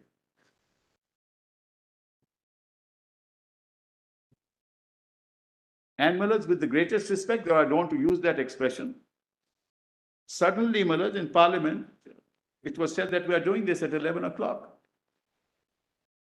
Nobody knew about it. There was no consultation of any sort. So it was, Malas, as I said, the governor of the state and Parliament, and of course the powers that be, they decided to do this one fine morning and tossed it out. So, Malas, page 41. The Government of India published its white paper on Indian states clarifying the nature of Article 370. The effect of this provision, this is important. We're talking about 1950 itself. The effect of this provision is that the state of Jammu and Kashmir continues to be a part of India. Nobody disputes it. Nobody ever disputed it. It is a unit of the Indian Union. And the Union Parliament will have jurisdiction to make laws for the state on matters specified either in the instrument of accession or by later additions with the concurrence of the government of the state. My lords asked me that question. Steps will be taken for the purpose of convening a constituent assembly. The lordship knows, Malas, this is very important. At that time, when, Malas, we became a republic, 370 was there. And 370 mentions the Constituent Assembly.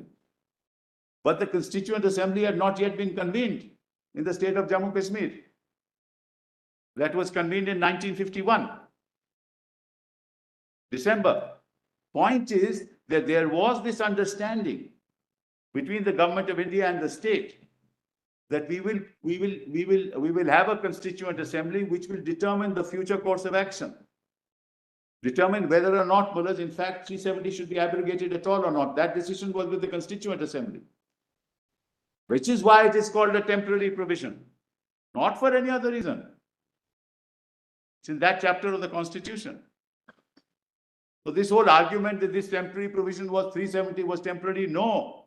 It was temporary because between 1951... Mr. Sable, what is the date of this white paper? 50, 90, I'll give you... No, you're not given the date. I'm sorry, it's at page 121, just see the date. We'll just give it to you in a minute.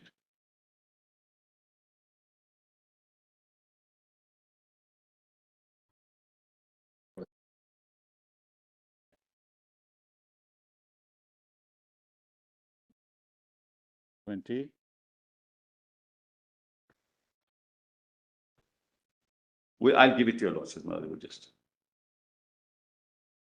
So on the 1st of May 1951 now, Yuvraj Karan Singh issued a proclamation directing the establishment of an elected Constituent Assembly. March 1950, I'll give the exact date. Okay. It is March 1950. Huh?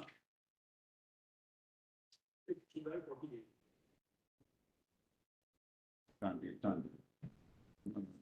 It cannot be 5th July 48. It can't be. We'll give the date, Malas. I thought it was March. Article 370 wouldn't have been then. But in any case, Malas, the idea is that it's prior to 1951. That's the whole point. Whatever the date is, Malas, it's prior to 1951. In other words, the constitution envisaged a constituent assembly which was to decide as to what would be the fate of Jammu and Kashmir. 15th March 1950 is what I'm told. Huh? 15th March. Anyway, let's not get into this. We did it. Why amongst ourselves in the day? It's prior to 1950. Well, you can verify it and then give a date. I'll give it, yeah, give it to your lordships. 1-5, sorry.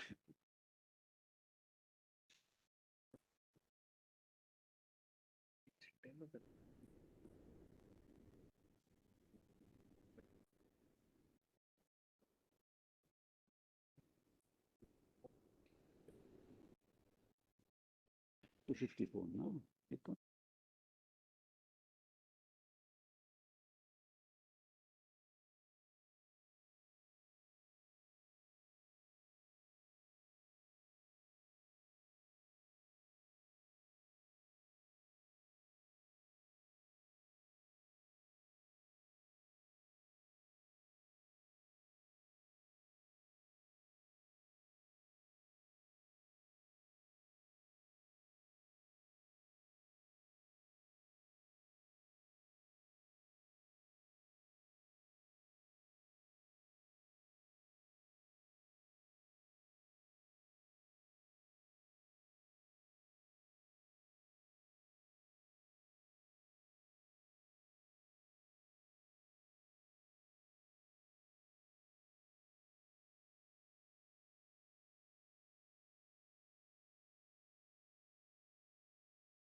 They didn't correspond, the 1950, the order didn't correspond, but as if you look at the 50 order, it says para 2, for the purposes of subclause B1 and clause 1 of 370, matters specified in the first schedule to this order, being matters in the union list, are hereby declared to correspond to matters specified in the instrument of accession.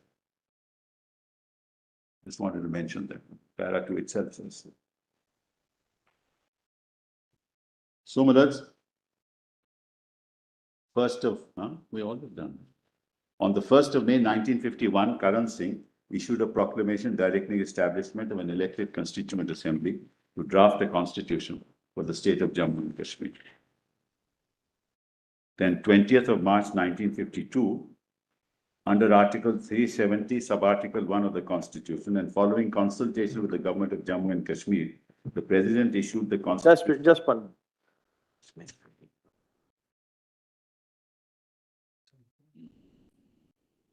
I'm going to better read it now.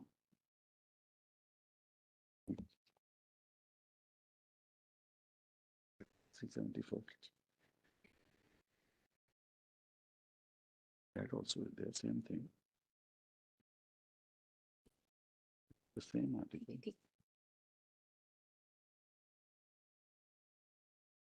370 for a minute, but they'll give your lordship some. No, just continue. Where you want, whichever way you want. No, but let's read 370 because the context will be clear. That's how it was understood at that point in time. We're talking about January 26, 1950. Yeah.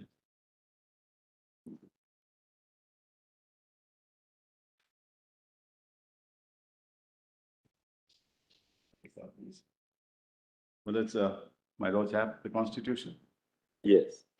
It says, "Madam, notwithstanding anything in this Constitution, the provisions of Article 238 shall not apply in relation to the state of Jammu and Kashmir." Now, 238, Madam, Part A, Part B, Part C, Part D states.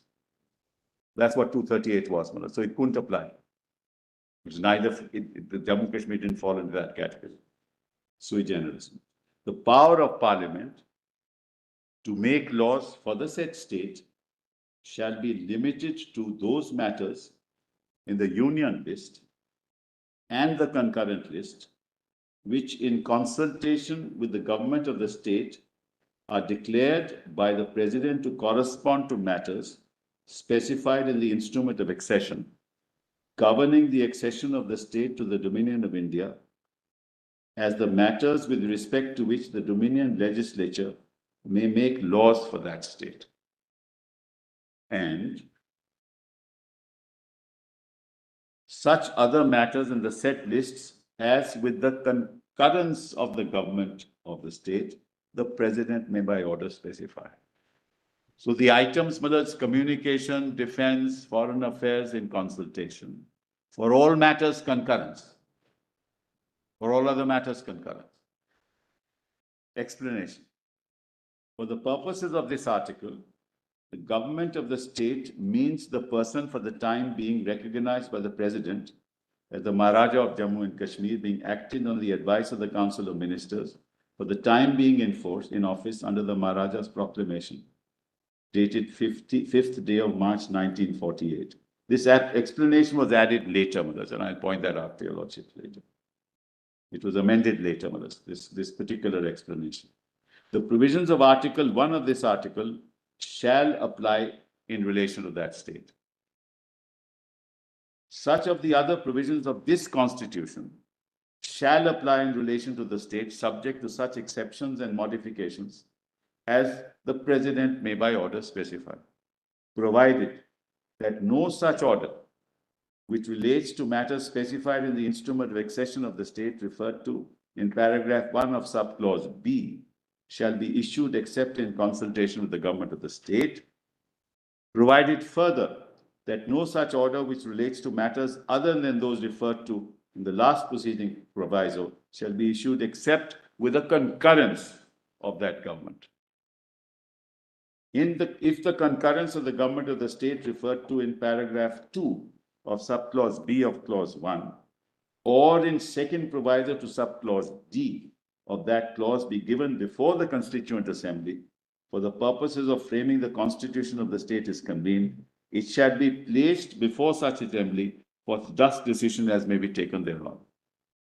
Notwithstanding anything in the foregoing provisions of this article, the President may by public notification declare that this article shall cease to be operative or shall be operated only with such exceptions and modifications and from such date as he may specify, provided that the recommendations of the Legislative Assembly of the state shall be necessary before the President issues a notification.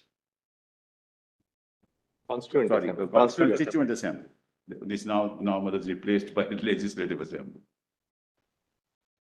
The Constituent Assembly. So you had to have a recommendation of the Constituent Assembly before you could efface 370. That's what the Constitution makers themselves thought in 1950. And that operated till 6th of August. How could it change? But how long would the tenure of the Constituent Assembly of the state be? 7 years. Sorry? 6 years, Maharaj, 51 to 57. So therefore, with the end of the 7 years, the very institution of the Constituent Assembly of the state lapses, then there's no Constituent Absolutely Assembly right. left. Absolutely. But then what happens with the This is proviso? point, Maharaj. But then what happens to the proviso then? This is exactly the point, Maharaj. This is exactly the point. Maharaj, the in between 51 and 57, the Constituent Assembly could take that decision. But thereafter, Maharaj, there's no question because they formed the, take the Constitution. what happens after the Constituent Assembly has come to an end? Because no Constituent Assembly can have an indefinite life. That's precisely the point, Maharaj. That is my point. The Constituent Assembly in India, when it drafted the Constitution, can't have a life after the Constitution is framed. No, but equally, the proviso to clause 3 refers to the recommendation of the Constituent Assembly of the state. Yes. The substantive provision says that the President may by a notification declare that the article shall cease to be operative. Yes. Right? Now, the only safeguard is that before the President does so, the recommendation of the Constituent Assembly of the state has to be taken. Yes. Now, what happens at a point of time where the Constituent Assembly of the state ceases to exist? But that's the point. The president can't issue such a notification. According to you, after 57, it can't be done at all. No, after 57, it can't. Then clause 3, That's what exactly. that's What why happens- it was Temporary used in the that is why the temporary provision. No, but that's because simple. Manoj, this One more fundamental issue, which is that notwithstanding the fact that the proviso ceases to operate, clause 3, the substantive part continues to hold the field. No, it is dependent on the proviso. No. With respect, no, Manoj, with respect, any proviso. If the Manoj, proviso, I mean, there are ways in which you can construe a proviso, but if the proviso ceases to operate by virtue of the fact that the tenure of the Constituent Assembly of the state has ceased to exist, surely the substantive part of 3 still continues to remain. Kindly see the scheme of 370, Manoj, with the greatest respect. Kindly see the scheme of 370. On the 4 items, Manoj, that is defense, communications, external affairs and ancillary matters, Manoj, the consultation of the state is necessary under 370. For all other matters, the concurrence of the state is necessary. So can you say you do away with the concurrence? And then the third thing is, if you want to abrogate 370, then or amend it, you have to get the recommendation of the Constituent Assembly. So long what as is it put exists. to me, So long as it exists. Manoj, I'm sorry, Manoj, this is the point, Manoj. That's why I said initially, the Constituent Assembly, Manoj, has served its term when a constitution is framed. So in which case, then what happens is if your construction is right, 370, which is essentially a transitional provision, assumes the character of a permanent position. No, it is a By, transition. by virtue of the fact that there is no Constituent Assembly of the state after 1957. Absolutely, absolutely. It's a transitional provision between 1951 and 1957 when the Constituent Assembly could take that decision. Which was left to the people of Kashmir. According to you, after 57, sub-article 3 has become redundant. Whereas Constituent Assembly, even in the context of Constitution of India, is redundant. So there is You can't revive a Constituent Assembly. There is no method, according to you, Yes. by which either with consultation assembly or Yes, otherwise, yes. can 370 at all be abrogated. Malaj, the Because- amendment that is made ultimately, they convert the legislature into a Constituent That's a Assembly. different matter. No, but that tells you their understanding. Please appreciate that. It's their understanding of the Constitution. No, Mr. Civil, there are 2 separate aspects. One is interpretation of clause 3 of Article 370 and the proviso to that. Yes, The second part is what the amendments have been made and how do you interpret. yes. Well, I can't hear your lordship. Yes. One is interpretation of clause 3 to Right, Article right, 370 has to be done independently of the amendments. Right. So your contention is the proviso specifically applies, and unless the proviso is resorted to, and it cannot be resorted to after 1957, clause 3 will not be applicable. That's your sum and substance. Yes, absolutely. That's absolutely right, Malaj. That's absolutely right. Whereas, just as clause 2(3) has worked itself out. Malaj, the point is, why was this clause put in 1950? Because in 1950, they said we'll have a Constituent Assembly. See the Constituent Assembly debates, it will be made clear. 51 to 50 is there.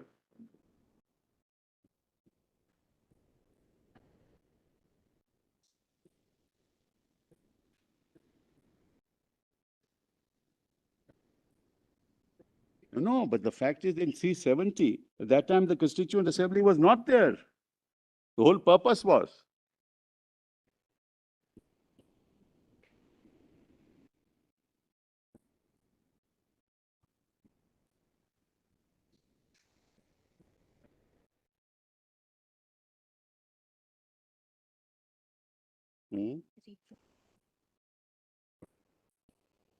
Yeah.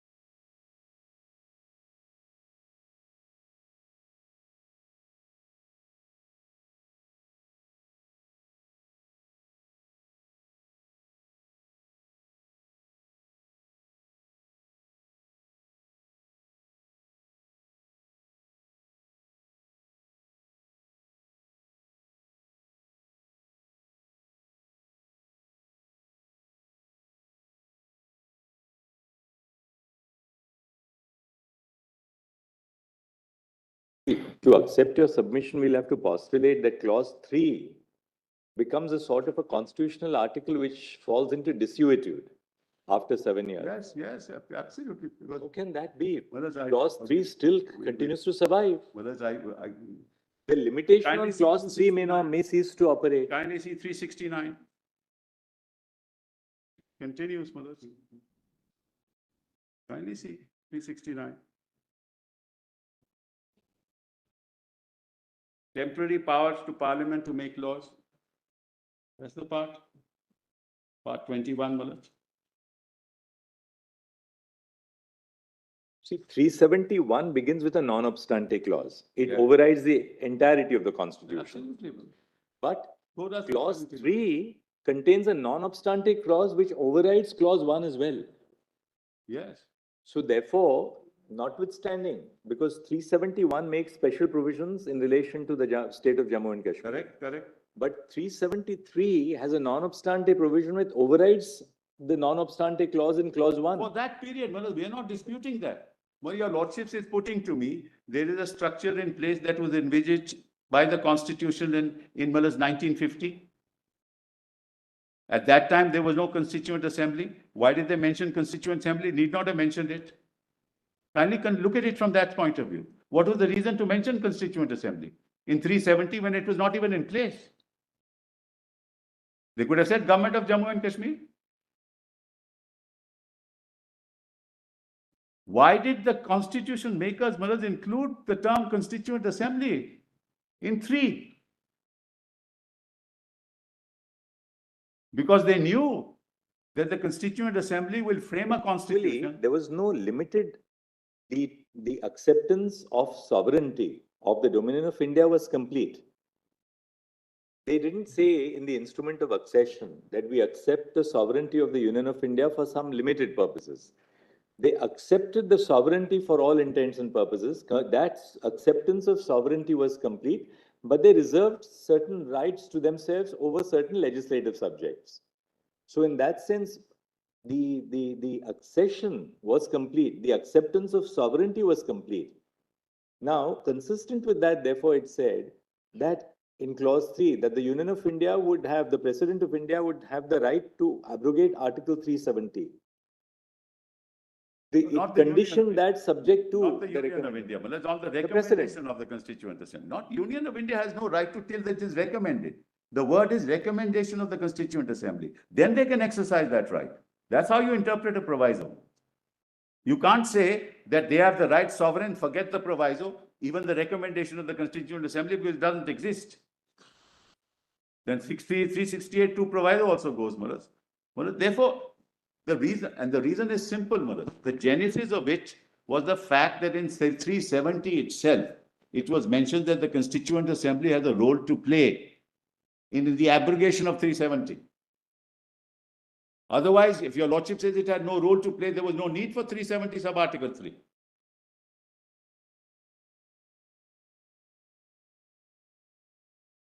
And let us look at the concurrence power. Even those powers were of no relevance thereafter because the constitution of Jammu and Kashmir was in place.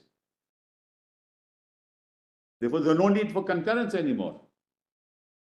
Because now you have a constitution of the Jammu and Kashmir. So that also became otious. You have to see, Malad, the historical perspective in the context of which Jammu and Kashmir ultimately signed the instrument of accession.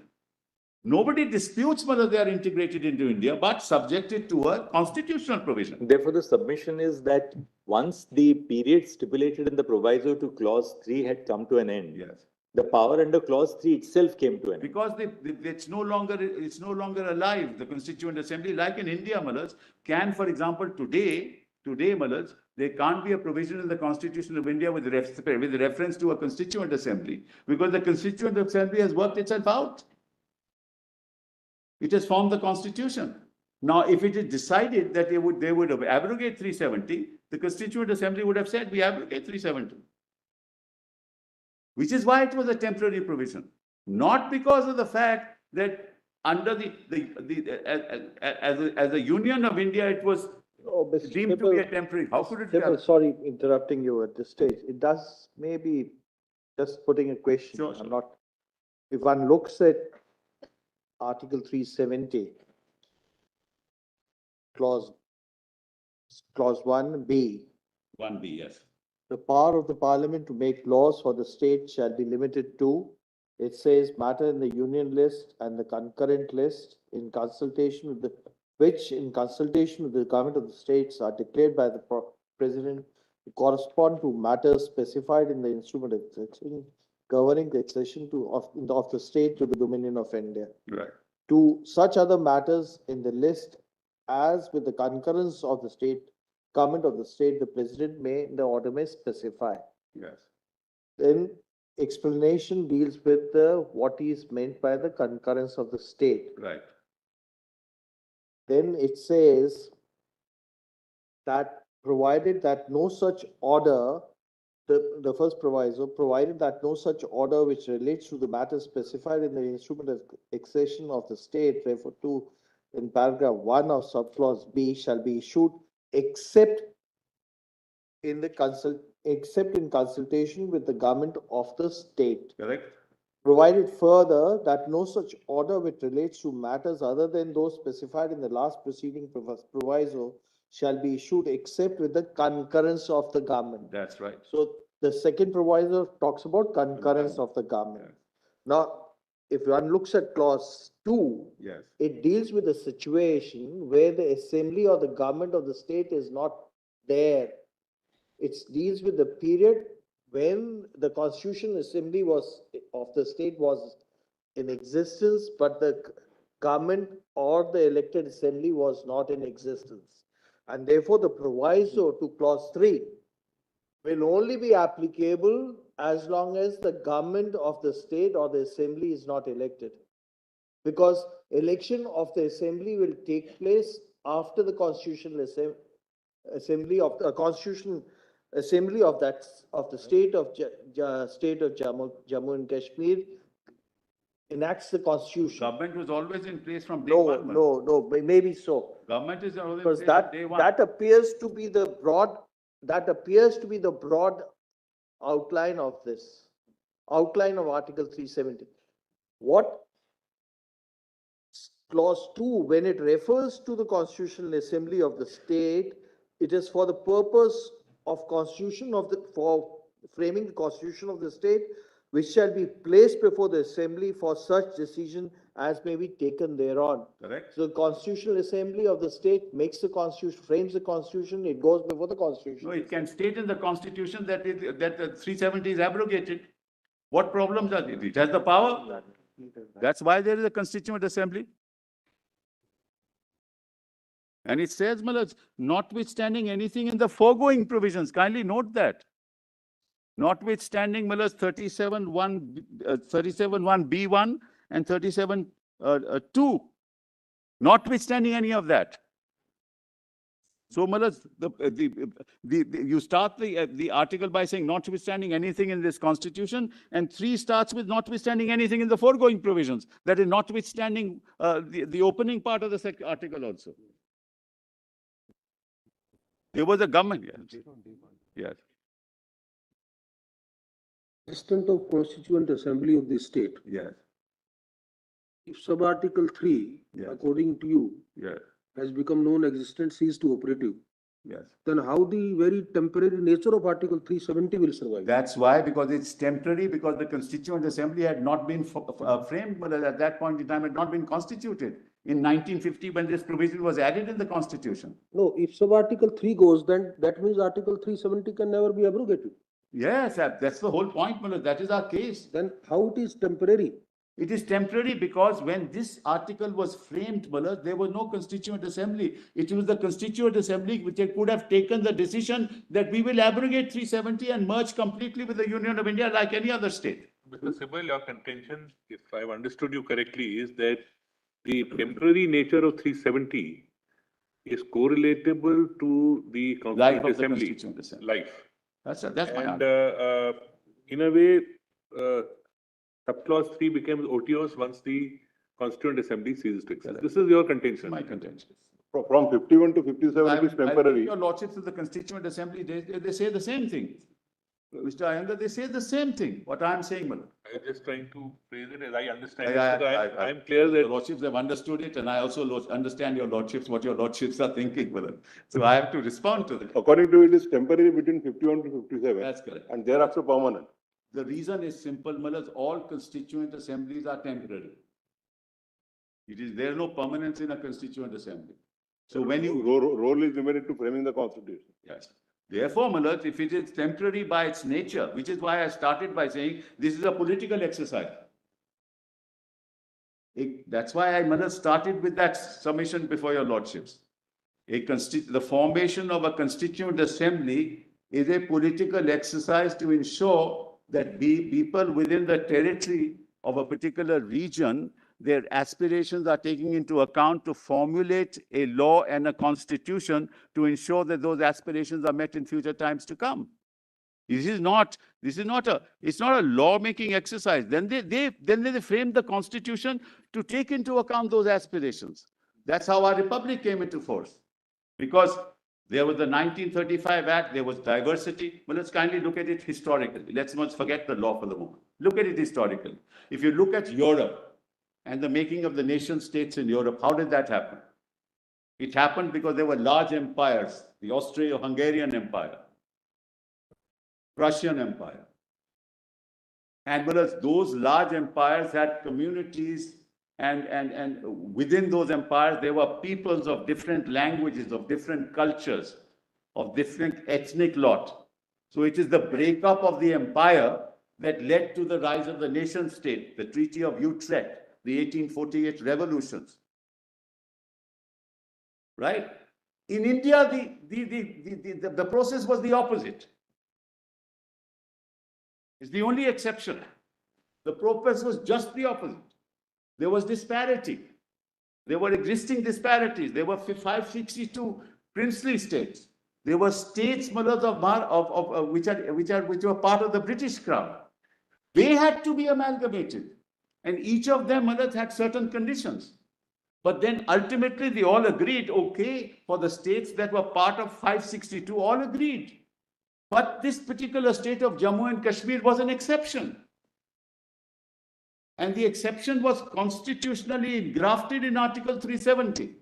And the terms of the exception were constitutionally engrafted in 370.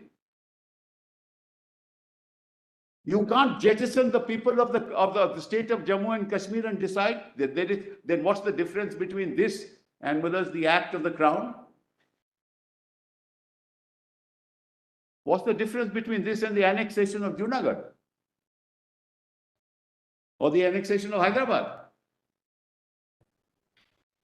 Then it's an act of paramountcy that I am the union and I will decide. When you have constitutionally committed yourself that if this is to be done, you have to follow a process which two sovereign authorities have agreed upon and it grafted in Article 370.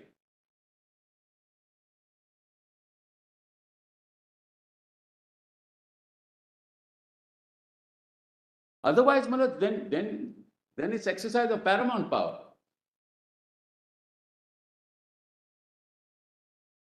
when the assimilative exercise carried out, your submission, as I understand, is J&K is an exception because a temporary provision was created for a period of time, and after that it is engrafted permanently into the constitution.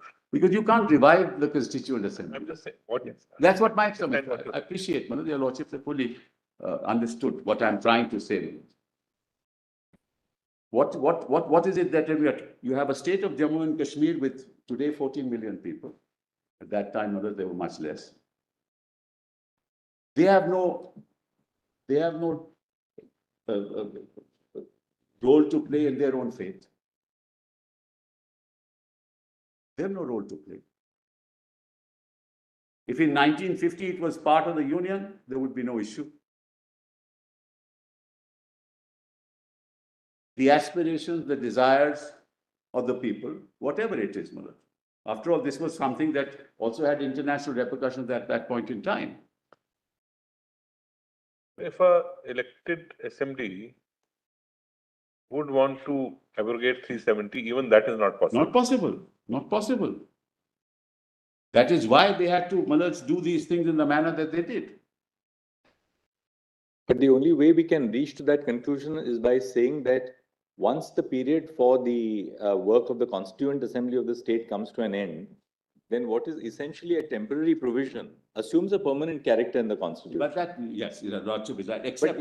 But if that hypothesis is not accepted, then the only basis on which you can really, place your petitions here is that by asserting that a pre-constitution compact, which was entered into between an independent state and a state in which it has merged, so to speak, is enforceable, irrespective of what the legislative power of the merging state is. Because the legislative power, both of the parliament here, cannot override the powers under 356 of the Constitution. Because what is being used is 356.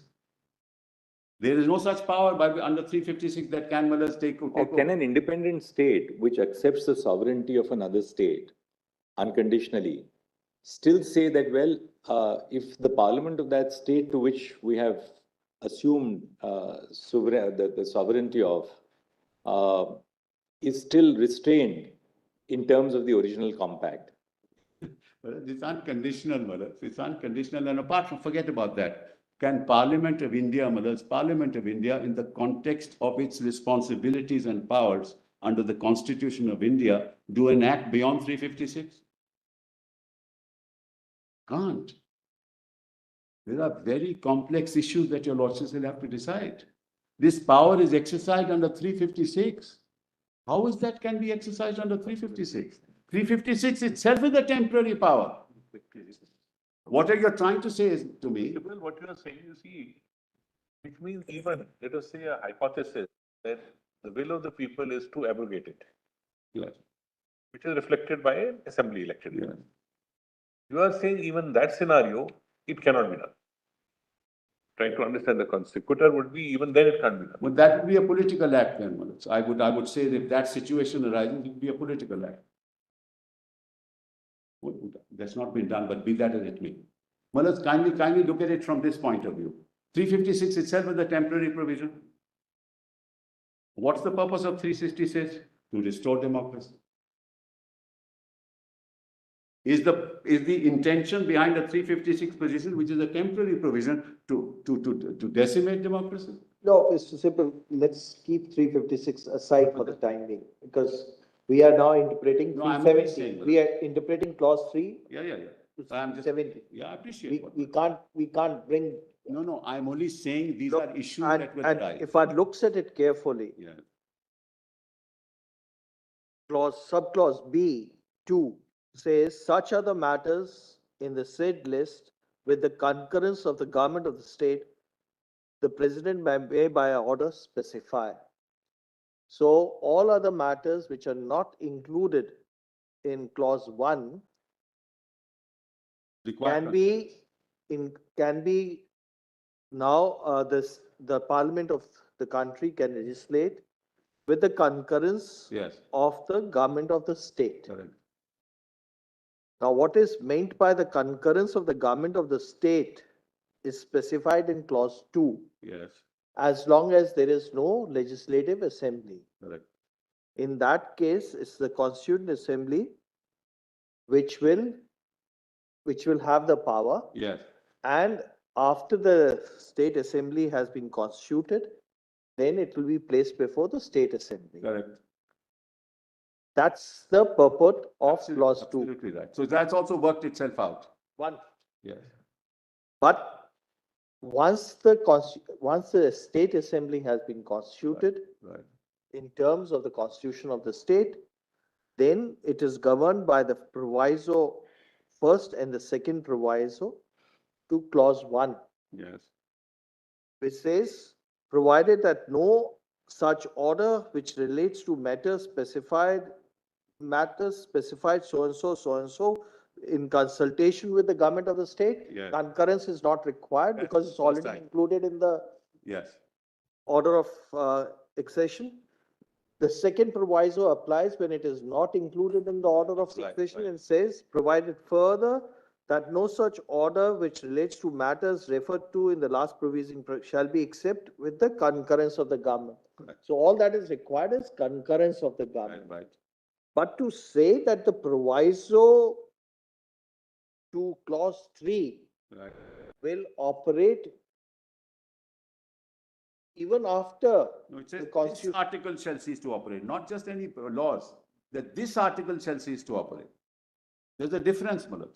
Actually, proviso 1 and proviso 2 have worked themselves out. Because now you have a constitution. Yes, it's not worked itself out. It will continue to apply as long as there is concurrence of the state government. That's right. And in between, the constitution in 1957 is framed, Malad.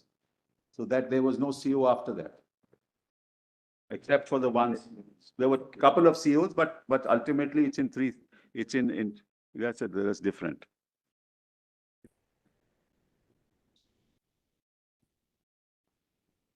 No. See, it says notwithstanding anything in foregoing provision of this article. This article. Well, we are interpreting 370. Let's look at it. Let's look at clause B, C, and D for a moment. Yeah. B, C, and D cover two types of situations. That's one. It covers entries of the union list and the concurrent list. Yes. And it covers substantive provisions of the Constitution also. Yeah. Now, clause B refers to the power of Parliament to make laws for the state. Yes. And it restricts it in two ways. Yes. First, those matters which are governed by the instrument of accession, those entries in the union list and in the concurrent list, which are referable to the instrument of accession insofar as it reserves powers to Parliament. Right. Those have to be specified by the Government of India, by the President. Absolutely. In consultation with the state. Absolutely. So B1 refers to those matters in the union list and the concurrent list. Right. Right. B2 refers to such other matters in the said lists in which concurrence of the government of the state is concerned. Right? So the entirety of B is confined to matters in the union list and the concurrent list. Correct. Now we come to clause C. Yes. Clause C refers to a substantive article of the Constitution, Right. Article 1. Yes. Right? Now we come to clause D. And 370, not just Article 1. Right. And of this article, you are right. And this article. And now clause D. Clause D refers to such of the other provisions of this Constitution. Right. They shall apply in relation to that state subject to such exceptions and modifications as the President may by order specify. Correct. So clause D now is beyond the ambit of clause A. Clause A refers only to the entries of the union list and the concurrent list. Right? Clause D refers to the other provisions of the Constitution, apart from the union and the concurrent list. 1 and 370. This is the problem. Right. Now look at the proviso to clause D. Yes. The proviso says that no such order which relates to the matters specified in the instrument of accession of the state referred to in paragraph 1 of subclause B Correct. shall be issued except in consultation with the government of the state. That's right. In other words, the first proviso Yes. refers to the entries of the union list and the concurrent list. Yes. Right? Right. The second proviso provided further that no such order. Yeah. Now, which is such order? It refers to the order which is referred to in the first proviso. That's Therefore, the the use B1. of the word such Yes. order, which relates to matters other than those referred to in the last preceding proviso shall be issued except with the concurrence of that That's government. correct. In other words, the whole area of concurrence, consultation and consent is confined to the entries of the union list and the concurrent list. Because that's very clear from the whole scheme. B1, matters in the union list and the concurrent list. B2, such other matters in the union and the concurrent list. Yes. Then go to clause D. Yes. Clause D refers to the provisions of the constitution, Provisions of this constitution. of this constitution. Yes. Right? Yes. Now, Subject to, it will be. the applied- presidential power, the presidential power to, the power of parliament or such of the provisions of this constitution shall apply in relation to the state subject to such exceptions and modifications as the president may by order specify. Yeah. In other words, the president is given an untrammeled power to specify which are the provisions of the constitution which shall apply to the state of Jammu and Kashmir. That is conditioned by the first proviso and the second proviso. Right. But the first proviso and the second proviso don't relate to the substantive provisions of the constitution at all. They only refer to the matters governed in the union list and the concurrent list. Only the first proviso, not One second. Orders, Malak. Right. You are right. Yes. D deals with deals with the presidential order. First proviso mentions But- the list, but not the second D, proviso. D recognizes as inhering in the president the power to decide which of the substantive provisions of the constitution shall apply to Jammu and Kashmir. Now that power of the president That is is subject to conditioned the by the second first and the second proviso. Yes. But the first and second proviso to clause D No, see, only. provided further that no such order shall relate. So no such order means the order referred to in the first proviso. And the first proviso only refers to clause 1 Whereas of these only subclause orders, D. Malak. Not, these only orders. Yes, these orders. I understand that, yes. No, 1 second. No, you're not getting the point. The point is this, that D refers to an order which may be passed by the president, making applicable provisions of the constitution to the state of Jammu and Kashmir with adaptations or modifications. Now the question, including the list, now, yes, now what the first proviso says is that no such order which relates to matters specified in the instrument of accession specified in paragraph 1 of clause B shall be issued except with That's where the consultation. instrument of accession, Malak. But that pertains only to the entries in the union list and the concurrent list. Yes. Absolutely. Yes, You read it on the face of it. That's, The second proviso, Malak. Now the second proviso. Now the second proviso says, provided Other than those that referred. no such order Yes. which relates to matters other than those referred to in the last preceding proviso. Concurrence. Therefore, Which includes D, Malak. no, it refers only, it cannot. I'll tell you why. Provided further that no such order means which order? The order referred to in the first proviso. And the He order also referred, mentions order, Malak. sorry? He also mentions order. provisos, use the word such order, Such orders. No. refers to the order in D. Just 1 minute. Malak, it is not. D also says the same thing. My order specify. Silence. And also by an order. By an order.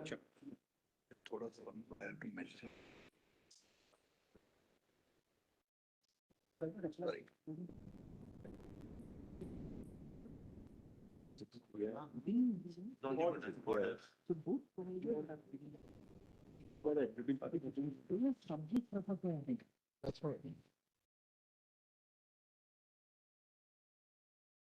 There is different methodology, but Parliament takes Yeah. take the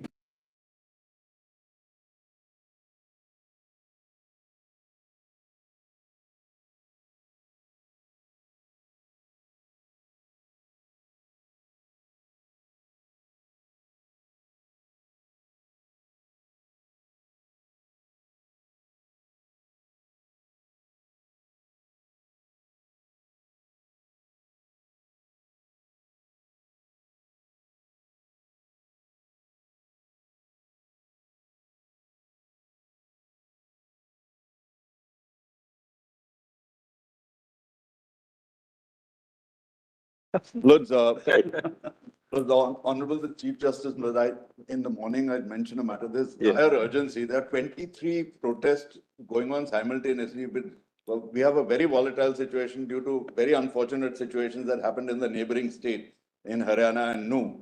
Now there are 23 protests going on in Delhi. Have you circulated your email? We sent it to the. I'll pass orders immediately. If your lordships could please, at Of last course, time I that's what the assigned it to any circular learned says. I'll do that. Can I hand over hard copies of the IAM, Lord? You circulated an email, right? I'll pass orders on. But the email went to the learned registrar judicial because we couldn't find another email. He doesn't even allow me to use the washroom. He's waiting just outside to take orders the moment I come to my chamber. Right. Well, we also circulated to the Hon'ble Courtmaster, your lordship's courtmaster.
Yes. May I just very simply state what I think is the architecture of 370? Yes. Let's go back to it, Mullah. Notwithstanding anything in this constitution, the provisions of Article 238 shall not apply in relation to Jammu and Kashmir. That's done away with now, Mullah, because those are Part A, Part B, Part C, Part D states. Therefore, Mullah, that's over. We're not part of any of those states. The power of Parliament. Now, here, Mullah, it relates to the power of Parliament to make laws. Just kindly note that. That's the ordinary lawmaking power. Yes, the ordinary lawmaking power for the state shall be limited. Now, that's important. Even the lawmaking power is limited to those matters in the union list and the concurrent list. Your lordships will see state list is out because residuary power is in the state, which in consultation with the government of the state are declared by the president to correspond to matters specified in the instrument of accession governing the accession of the state to the Dominion of India as the matters with respect to which the Dominion legislature may make laws in that state. So that's that list, Manoj. We saw the list in the morning. The list in the morning.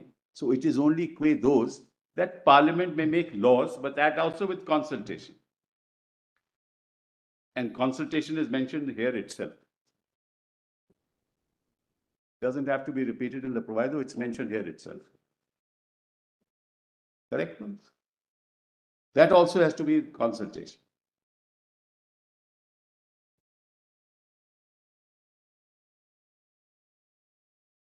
I'm just trying to clarify the architecture. So that's with consultation. Now you come to B. Such other matters, that is again power of Parliament to make laws. Such other matters in the said list, so apart from the list that are in the instrument of accession, such other matters in the said list. This list refers to union and concurrent list. Yes. Only list 1 and 3. 1 and 3. Yeah. As with the concurrence of the government. So now, Mullahs, that law has to be also with concurrence of the government. So we are dealing only with laws here. Lawmaking power. That's the first, Mullahs, limb of the argument. That's the restriction on the lawmaking power. That's the lawmaking power. Concurrence is mentioned here in respect of other matters, Mullahs. No proviso is required. Here, no proviso is required. Now, let's leave the explanation for the moment. The provisions of Article 1 and this article shall apply. See, the provisions of Article 1 and of this article shall apply in relation to that state. So, this is Article 1 and this Art 370. This becomes relevant for D, ultimately. Now come to D. D starts with the word. Now, D doesn't deal with laws. It deals with proclamation and orders of the president. Provisions, such of the other provisions of this. I pause here, Madam. Others excluding 1 and 370.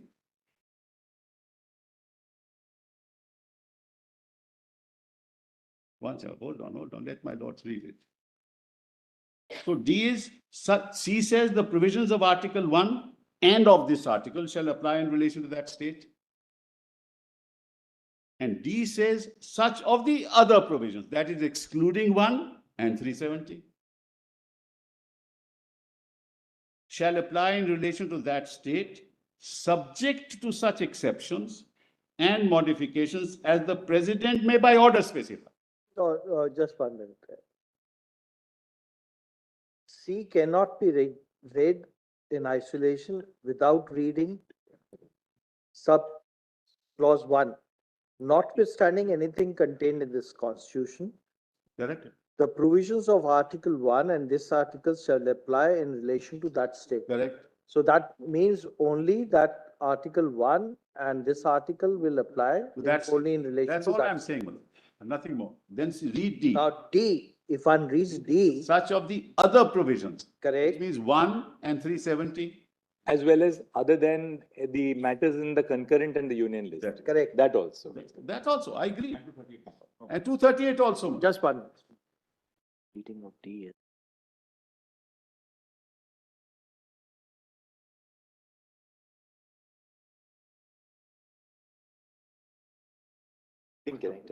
Yes. Whether Khanna's reading is that it will include D, but, sorry, C, but exclude A and B.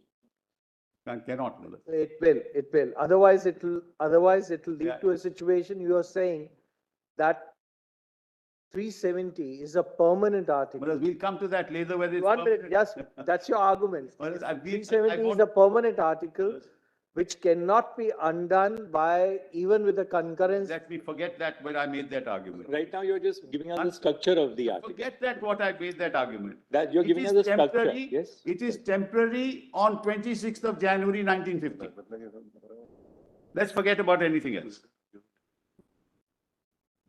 It is temporary. Why? Because, Madhaj, the Constituent Assembly may still choose to. So it's temporary. There's nothing wrong with that heading.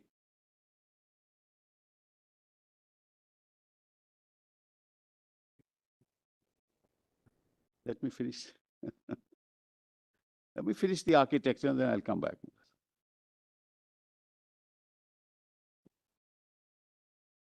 So, Malaz, I was reading such of the other provisions of the Constitution. So that is other than 1 and 370, shall and 238, shall apply in relation to that state, subject to such exceptions and modifications as the President may by order specify. Now you come to orders, not to laws. Provided that no such order, what order? Order under D.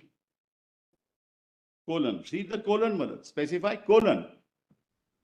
Right? Provided that no such order which relates to the matter specified in the instrument of accession, again, Malaz, of the state referred to in paragraph 1 of subclause B shall be issued except in consultation with the government of that state. Again, a colon. Provided further that no such order which relates to matters other than those referred to in the last preceding proviso shall be issued except with the concurrence. You go to B1 and B2. So that was the law, the same template, now the orders for the rest of the provisions. Then read 2, Malaz.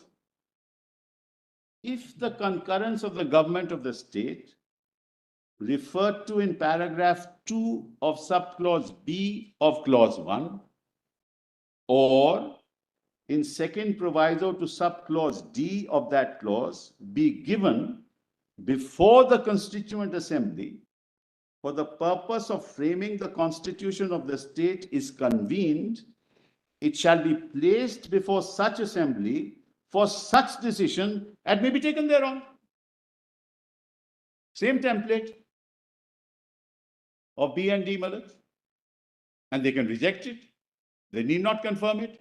That's how you retain sovereignty, which is the instrument of accession. And if it don't retain it, it's temporary.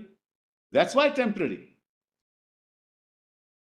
Well, I'm just trying to explain With the structure of 370. Yeah. You complete clause 3, Yeah. then I have one question. Sure, But I'll- no, but we'll first, you can complete, otherwise I'll be breaking your link. It's on some unrelated area, therefore. Notwithstanding anything in the foregoing provision. So, Malaz, it's notwithstanding in the beginning of the article. Please note that.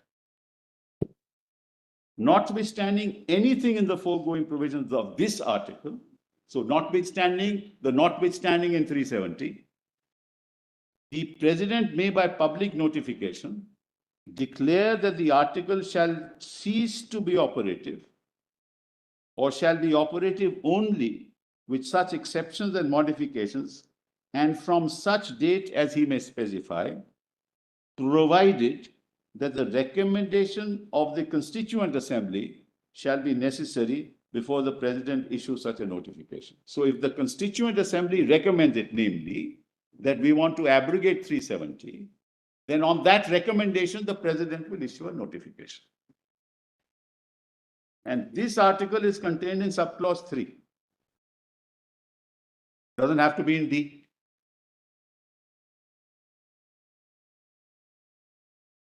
So, Malaz, 'I'll, So that, according to me, is the architecture of 370. Sybil, I have just one question on this. B1 refers to those matters in the instrument of accession which have been ceded by the Maharaja to the Union, the Dominion's power. B2 refers to all other matters in the Union and concurrent list other than what is covered by 1. Fair enough. Now, suppose in the area of the Union and the concurrent list, something is not covered by B1 or by B2. In other words, it's not referable to those subjects mentioned in the instrument of accession, and it's not covered by B2 at all. That power is not entrusted to the state. B2 is all other lists, Mullah. No. B2 says such other matters in the said list as with the concurrence of the government, the president may order specified. So all matters in the list. Right. Of course, it covers. It's a residuary. Everything, Mullah, everything. Yeah. So you have to take the concurrence of the state. Yes. Now, suppose it is not covered by B2 in the sense that there is no concurrence of the state. Right? It's not covered by B1. Yes. And you have not taken the concurrence of the state under B2. Correct. On such an aspect, the state legislature cannot exercise power because it's not in the state list. One second. Nizam, one second. Residuary power of the One state. second. Yeah. The state legislature, the state legislature is operating on the state list. And residuary power, Mullah. Residuary power came in and when? Under what? Other way around, Mullah. No, Kashmir, it was there from the beginning. Where does the residuary power find? Yes, I'll show that to you, Lord. This is part of the instrument itself. Instrument of accession. Yes, it is part of Mullah's all orders of the government. No, but has specifically there's It's also part of the constitution. Mullah. I'll show I that. just wanted to see whether it's part Yes, of yes, yes. You're always to take it, Mullah. Because otherwise there'll be a peculiar situation. Yes. Where neither parliament can exercise power, I will nor can the state legislature I exercise take power. your lordship's point. I will demonstrate to your lordships that the residuary power was with the state legislature throughout and with the state government throughout. That was the condition on which, Mullah, the accession took place. And I will demonstrate that, your lordship. That's It's a simple, that's slightly the least of different. my problems. It's a simple, slightly different. Okay. Yes. Yes. Which is very different from what is subject matter of 1 and 2. Yes, right. Because they do not deal with abrogation of the Absolutely, article. absolutely. Right. Yes, absolutely. Your lordship is right. And therefore, when we read at that power, which is specifically conferred on the president, Yes. then proviso, leave aside for the time being the proviso. Do you agree with that interpretation? No, I For the time being, just leave the proviso. Well, look, I can't read the constitution in this fashion. I can't even read an act in that fashion. Let's forget the constitution. How do I leave the proviso when the constitution is staring us in the face? No. The question Your was, lordship is putting to me. therefore, clause 3 deals with abrogation of the article itself, which is not the subject matter of 1 and 2. No, it's subject matter of C, Article 1 shall apply to the state. No, correct, but it deals with complete abrogation of the article itself. I agree. And in that context, you may argue that your argument at the first fold was, it will be only if the conditions of the proviso are satisfied, that clause 3 will apply. Otherwise, if the conditions of the That's how proviso your are not lordships have satisfied, interpreted- clause 3 will not That's how apply. your lordships have interpreted proviso since 1950, Manas. That's all that I can say. I can't say more than that. A proviso may in some cases be an exception. A proviso may in some cases be an elaboration. There's a or- difference, Manas. Yes. It depends upon the nature of the. Provisos are sometimes change That's colors. proviso, Manas. Proviso that the recommendation. Rule for a proviso in that sense. Provided that the recommendation of the legislative, of the Constituent Assembly shall be necessary. It's a restriction on the exercise of power. That's right, referred to in clause 2, Malas. Quick way to interpret clause 3, to say that the power existed and then will vanish once the Constitutional Assembly of the state is no longer exists. But you kindly read 2, Malas. if the concurrence of the government of the state referred to in para 2, subclause B of 1 or the second proviso to D of that clause be given before the Constituent Assembly for the purpose of framing of the constitution of, that's the purpose. Mr. Sibal, you have contradicted yourself. When you refer to clause C, subclause C is an independent clause and clause D not applicable to clause C. No, Then what the I'm second saying is, proviso will not apply. in both cases, And therefore only subclause 3 will apply. Vimala's point is clause 2 says that Clause 3 will apply. even for the purposes of those notifications. Anyway, we'll examine that. Yes. We have understood your line of No, argument. no, there is something that's missing, Malas. The proviso says, provided that the recommendation of the Constituent Assembly of the state referred to in clause 2. Why are they saying that, Malas? The purpose is given in clause 2. Provided that the recommendation of the Constituent Assembly of the state referred to in clause 2 shall be necessary for the president before the president issues such a notification. It is necessary and before he issues it. How can you say that it's explanatory or that it's an independent clause? It specifies how it is to happen. It has to happen before, that is, the permission has to have before. You know, the reason why clause 3 refers to the Constituent Assembly of the state referred to in clause 2 is because clause 2 refers to the Constituent Assembly for the purpose of framing the Constitution. That's correct. That's exactly Right? my point. That's your point. You get that point? Yeah. Now, therefore, the recommendation of which Constituent Assembly, this makes it very clear that one and only Constituent Assembly which was formed for the purpose of framing of the state constitution. Right. Once the frame of the constitution was done, then that purpose of the Constituent Assembly is not like a permanent body. Like Parliament is a permanent body, the Supreme Court is a permanent body. No doubt about it. It's a body which has a specific purpose and thereafter it becomes functus officio, so to speak. Right. Therefore, once the Constituent Assembly had fulfilled its purpose, then the proviso itself has no application. No, this is the problem, Malaj, with the problem there is when you are applying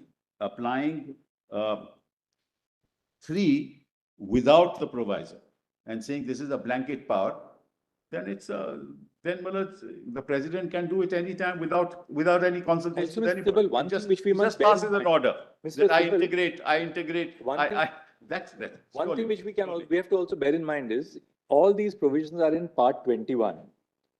Part 21 has used 3 expressions: temporary, transitional, and special. Correct. Temporary provisions are those which are intended to be in existence for a limited period of time, That's right. but without a point of terminus, right? A temporary government servant.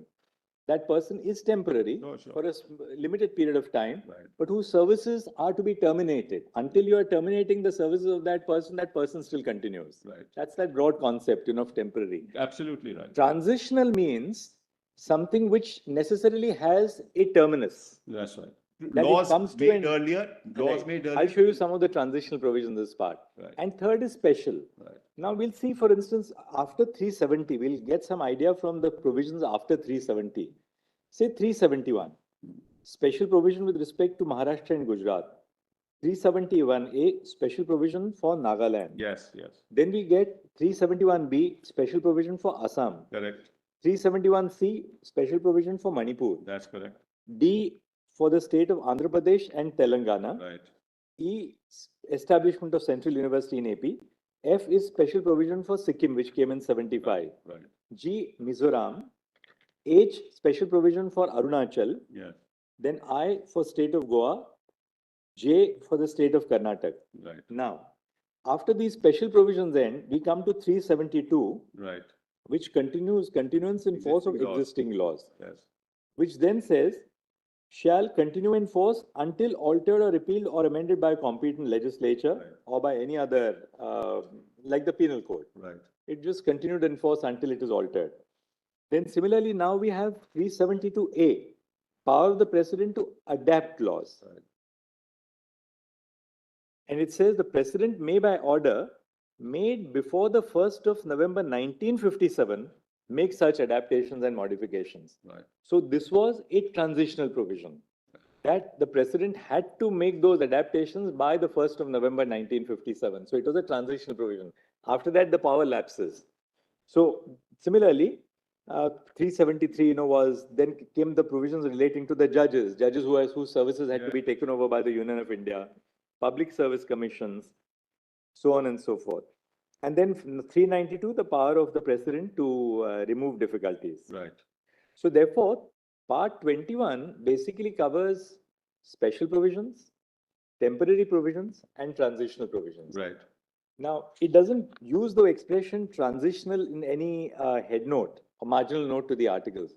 But temporary and special are used in the marginal notes to specific articles of part 21.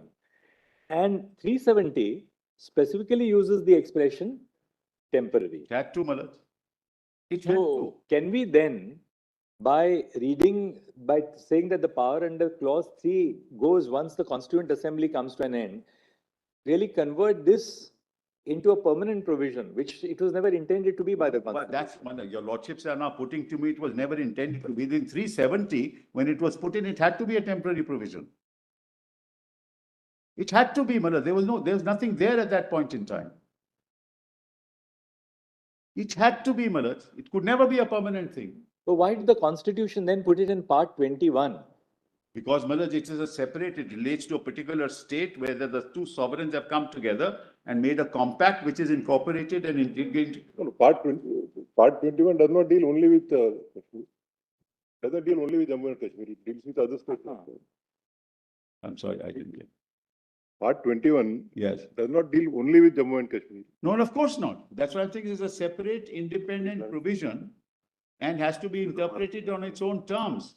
You can't incorporate Mullah's concepts outside of 370 and integrate them into 370 and say, this is how we'll read 370. Yes. 370 is not temporary. 370 is not temporary. General note expressly says it's temporary. No, it says temporary provisions with respect to temporary provisions. In other words, this is a provision which is temporary till such time as the Constituent Assembly decides this way or that way. That's the whole purpose, Mullahs. Because when the Constitution came into force, there was no such thing as the Constituent Assembly even. How did the Constitution add this here? Because there was an understanding. Otherwise, why would you bring in the term Constituent Assembly in 370? It was not anywhere else.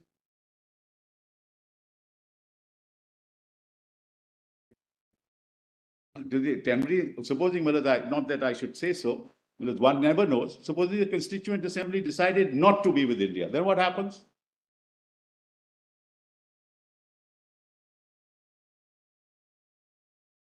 We would have to do what we did to Junagadh. There are two types of temporary provisions in part 21. One type is Article 369. 369 says Parliament had the power to make laws for a period of 5 years. That's correct. On certain matters, even if they may not be in the concurrent. Absolutely, yes. So they were temporary with reference to time. They were temporal. I agree. Then 370 is an illustration of a case which is temporary in the sense it will operate till abrogated. Would it be? I mean, we're just, when Mr. Not till abrogated. When we are putting your point, it's actually we are thinking that. I understand. Yeah, we are just. I understand, Malad. This is, your lordships have always done this, Malad. Your lordships, this is a very fruitful debate because we all have to understand. We are here standing only in for that India. process that We're we can standing for really, the people of India. We're not, Malad. This is not something that we believe we are totally integrated into India. That's not an issue, Malad. We have said so. Therefore, there is no, as far as, I mean, our constitution says we're an integral part of India. So where's the question of moving away from that? Yes, yes. Yes.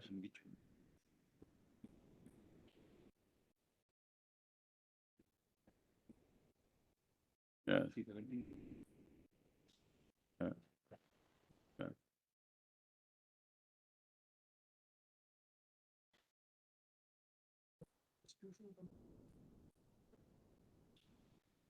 There were only two choices, Malad. We said, the Constituency Assembly said all of constitution to apply. We'd be like any other state. They don't have to make a constitution of their own. Then they don't have to make a constitution of their own.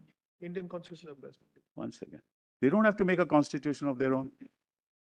The Constituent Assembly would say, we integrate into India, we're part of India, we're like any other state, we don't need a constitution, and all those lists will apply. That power is there. So why was it called a temporary provision? Because that had to be decided by the Constituent Assembly. And then you interpret the terms to find out how that power is to be exercised. Because it was unlike any other state. The residuary power was always with the state. In the Delhi Agreement in 1952, I haven't reached that. 370 came in with the original constitution. Yes. But is there anything in the Constituent Assembly debates which throws Yes. lights on why they introduced it? I'll do that straight away. Yes, I'll give your lordships that. Exactly what I'm saying is what they said. Let us see the CAD. Volume 8, Volume 8.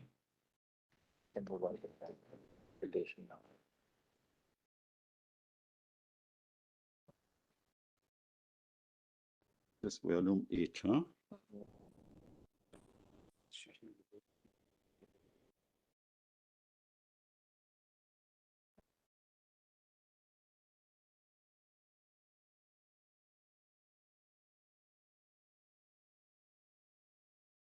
Yeah.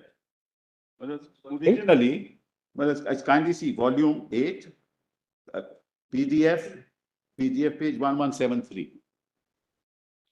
It's okay, 1174 actually. Volume 8, PDF page 1174. 1174. PDF 1174. Volume 4034. Running page 4035. 4035. Yes, running page. But PDF 1174. Volume 8. Volume 8. By now we know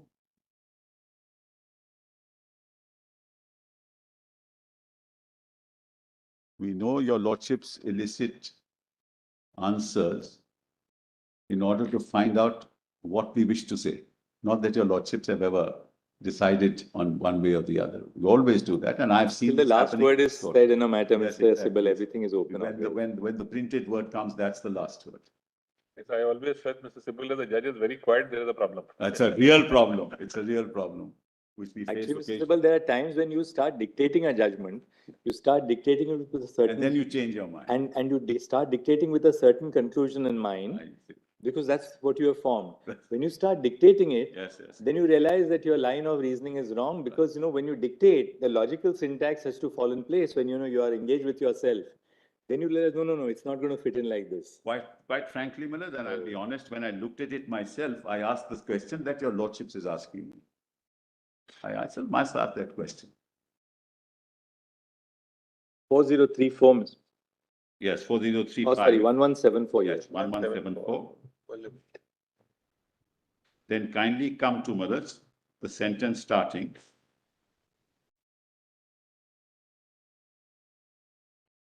Sir, this matter, your lordship has that? They set out, Milad.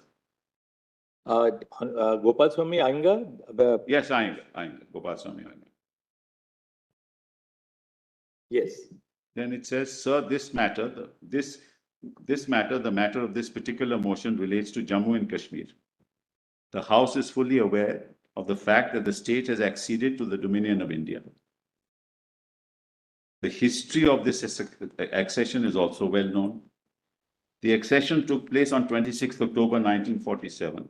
Since then, the state had a checkered history. Conditions are yet not normal.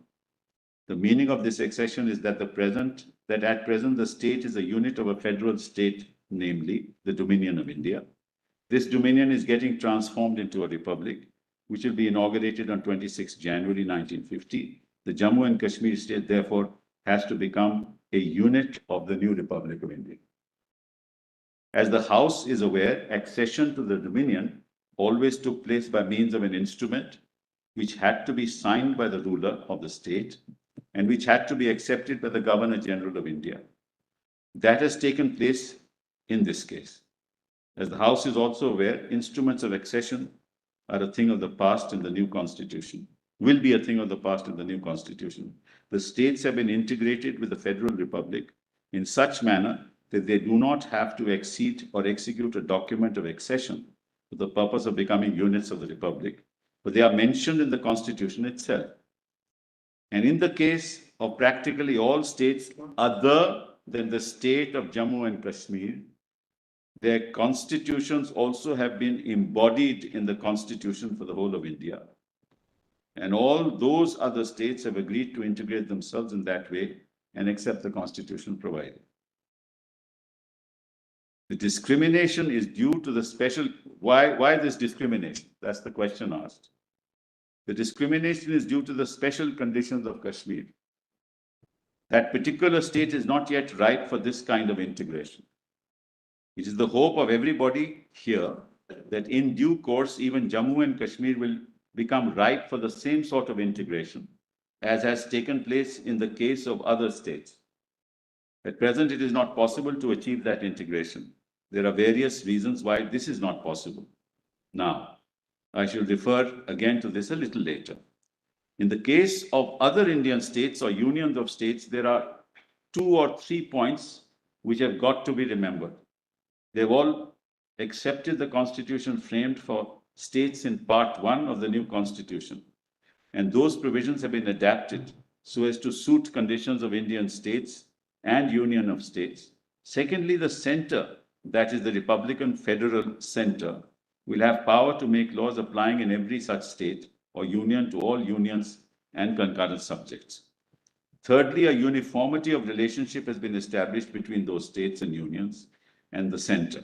Kashmir's conditions are, as I have said, special and require special treatment. I do not want to take much time of the House, but I shall briefly indicate the special conditions are. In the first place, there has been a war going on within the limits of Jammu and Kashmir. There was a ceasefire agreed to at the beginning of this year, and that ceasefire is still on, but the conditions in the state are still unusual and abnormal. They have not settled down. It is therefore necessary that the administration of the state should be geared to these unusual conditions until normal life is restored. Part of the state is still in the hands of rebels. We are entangled with the United Nations in regard to Jammu and Kashmir, and it is not possible to say now when we shall be free from this entanglement. That can take place only when Kashmir problem is satisfactorily settled. Again, the government of India have committed themselves to the people of Kashmir in certain respects.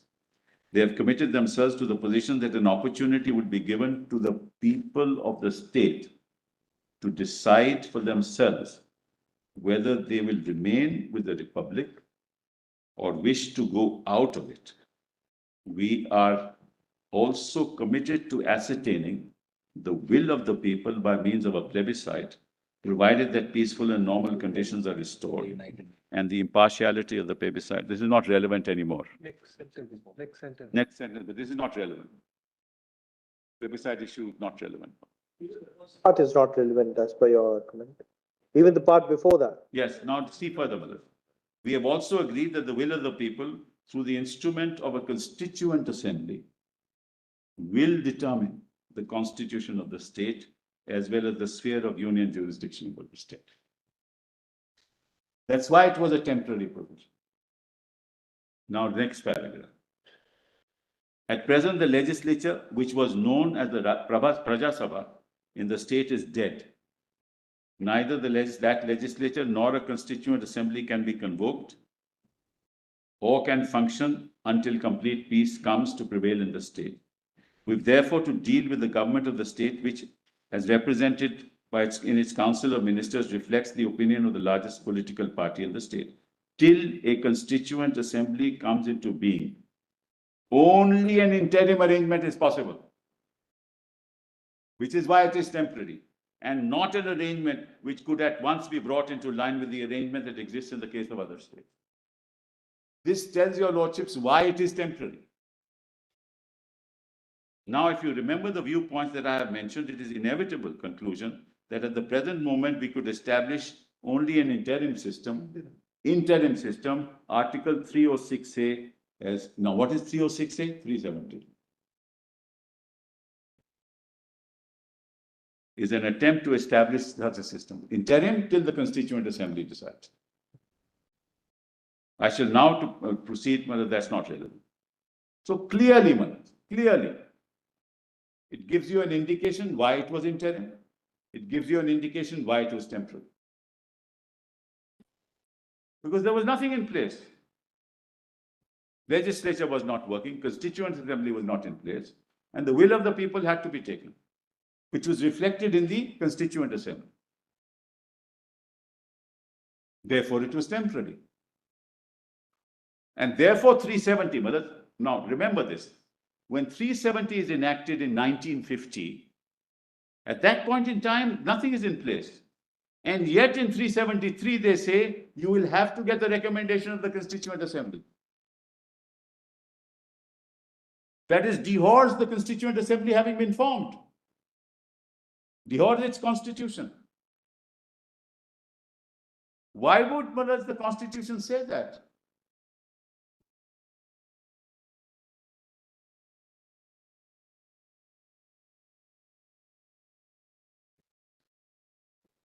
Then kindly come to 4039.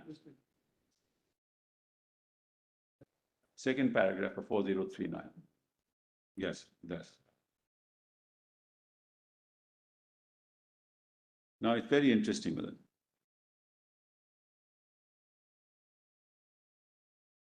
Well, let's read the paragraph, then we come to clause 2. First that, and then I'll read the other paragraph. Then we come to clause 2. My lords have that?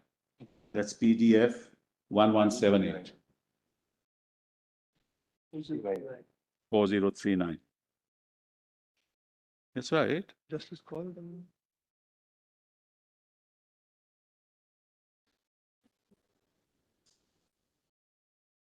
No, Malas, actually, Justice called them. maybe, Malas, I should start Volume with 8, volume 8. volume 8, 1176. Let's take 1176. PDF 1176. Running page 4037.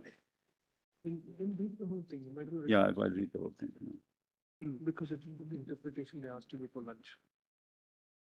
Malas, most of your lordship's questions, Malas, hopefully are answered in this. There's the second portion of this article, 1076, Malas. He hasn't got it.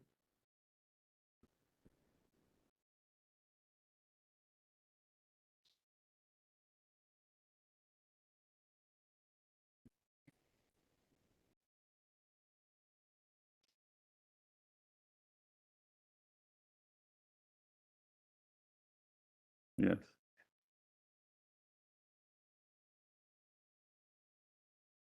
He says, Malas, I shall now proceed to, your lordship has that paragraph? I shall now proceed to take the House through the provisions of this article. That's 306A, which is 370. As honorable members will remember, the Constitution of Indian states is mainly governed by Article 211A of this Constitution, which applies to the Constitution to Indian states, the Constitution of Indian states, subject to the modifications contained in Part 6A, read with the schedule. So far as that provision is concerned, I've already indicated to you that the provisions regarding the Constitution of other states could not at present be applied to Jammu and Kashmir. Therefore, Clause 1 of A of this article says that the provisions of 211A of his Constitution shall not apply to the state of Jammu and Kashmir. That's 238, Malas. 211A is 238A. Now B. The second portion of this article relates to the legislative authority of Parliament. So Parliament may by law. That's B. Over the state of Jammu and Kashmir. This is governed primarily by the instrument of accession. Broadly speaking, that legislative power is confined to the three subjects of defense, foreign affairs, and communications. But as a matter of fact, these broad categories include a number of items which are listed in the instrument of accession. I believe they include, I believe they number some 20 to 25. Now, these items have undergone a change in description, in numbering, in arrangement, as amongst themselves in List 1 and List 3 of the new Constitution. It is therefore necessary that the items mentioned in the instrument of accession should be brought in line with the changed designations of entries in the lists 1 and 3 of the new Constitution. So, Clause 1B of 306A says that this listing of items as per the terms of the new Constitution should be done by the President in consultation with the government of the state. that explains, Manoj. B1. Clause B2 refers to possible additions to the list in the instrument of accession. And these additions could be made according to the provisions of this article with the concurrence of the government of the state.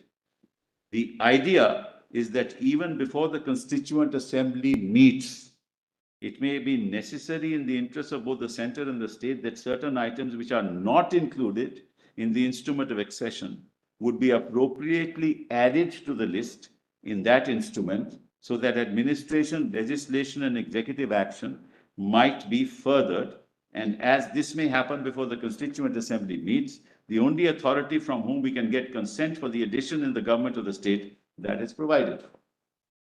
Then there is the explanation, which defines what the government of the state means. The government of the state is defined both in the constitution, which is now supposed to be in the force in Jammu and Kashmir, the state as well as the proclamation with the Maharaja issued on 5th March 1948, the terms of which are as follows. Then kindly come to C and D. Yes, second last paragraph in 1177, PDF 1177. 4038. My lord has that. Clause C and D refer to the provisions of the Constitution other than matters listed in 1 and 3. These various provisions have been divided into certain categories. The first, according to this draft, is that Article 1 of the Constitution will automatically apply. As you know, it describes the territory of India and includes among those territories all the states mentioned in Part 3, and Jammu and Kashmir is one of the states mentioned in Part 3. With regard to the other provisions in the Constitution, these will apply to the Jammu and Kashmir state with such exceptions and modifications as may be decided on when the President issues an order to that effect. The order can be issued... Just read the sentence once again. With regard to other provisions of the Constitution, Yes, these will apply when the President issues an order to that effect. yes, That order can be issued with regard to subjects mentioned in the instruments of accession only after consultation with the government of the Yes. state. yes.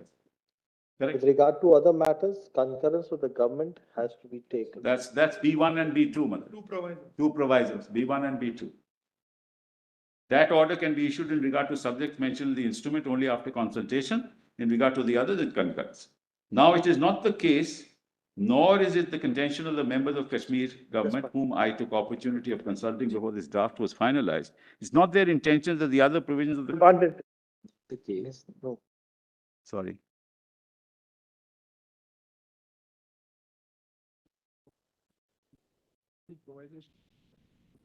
That's right.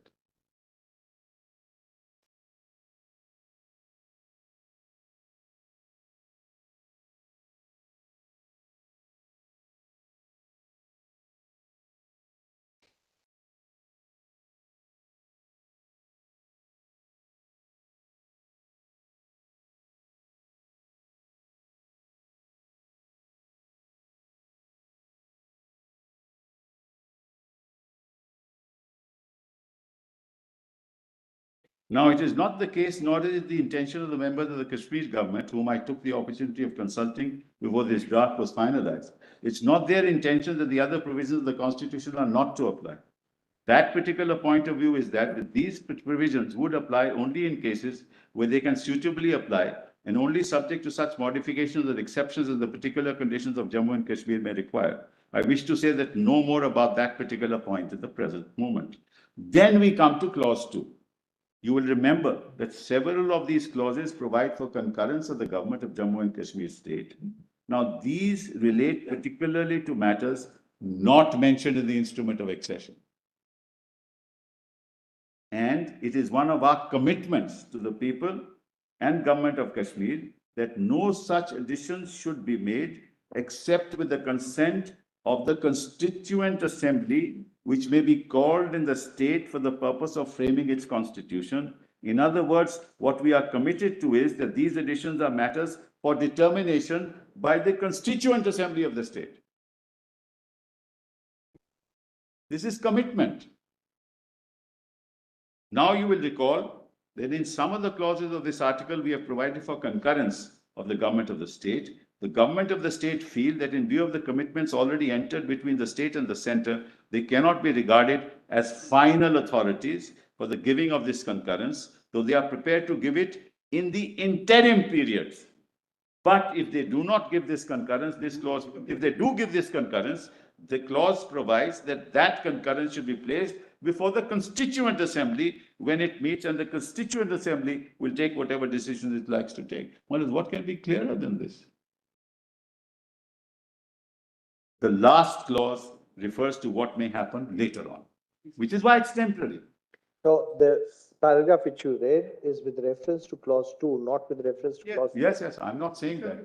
I am just reading. The last clause is clause 3. I'm saying, I'm reading it holistically so you know why it is called temporary. 2 and 3 are temporary. 2 and 3 are temporary, no doubt about it, because they have to be actually agreed upon by the legislature, by the Constituent Assembly. Now C3. The last clause refers to what may happen later on. We have said Article 211A, which is 238A, will not apply to Jammu and Kashmir, but that cannot be a permanent feature of the Constitution of the state, and hope it will not be. So the provision is made that when the Constituent Assembly of the state has met and taken its decision, both on the Constitution for that state and on the range of federal jurisdiction over the state, the President may, on the recommendation of the Constituent Assembly, issue an order that this Article 306A shall either cease to be operative or shall be operative only subject to such exceptions and modifications as may be specified by him. But before he issues any order of that kind, the recommendation of the Constituent Assembly will be a condition precedent. That explains the whole of the article. Well, there can be nothing clearer than this. I mean, we in hindsight, sitting in 2023, can't interpret a provision except on its terms. We're here to interpret the Constitution. We're not here to legitimize a process which is inconsistent with the express terms of the Constitution. Next paragraph.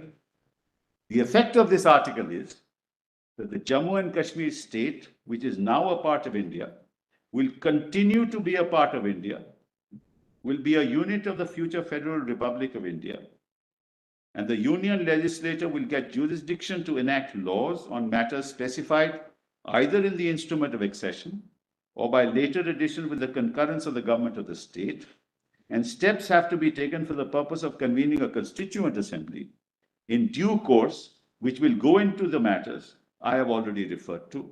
When it comes to a decision on the different matters, it will make a recommendation to the President, who will either abrogate 306A or direct that it shall apply with such modifications and exceptions that the Constituent Assembly may recommend. That, sir, is briefly a description of the effect of this article, and I hope the House will carry it. This explains several things. One, why it was a temporary provision. Two, Constituent Assembly had not been constituted then. It was envisaged in our Constitution that it will be constituted. And the ultimate authority of abrogating 370 will be left to the Constituent Assembly. And a precondition of that would be a recommendation of the Constituent Assembly for the President to pass an order. Absent that, it can't be done. That was the understanding of the lawmakers, of the constitution makers of India, of the Constituent Assembly. That is why it was put in.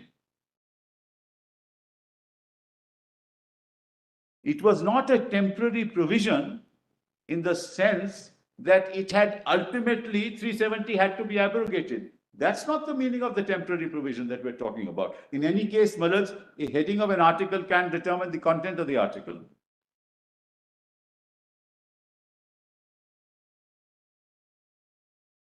Content of the article is clear. So, my lords, the government of the day was staring at the provisions of Article 370. And according to me, through a political act, not a constitutional procedure, declared that 370 is gone. That's why I said it was tossed out of the window through a political act, not through a constitutional act.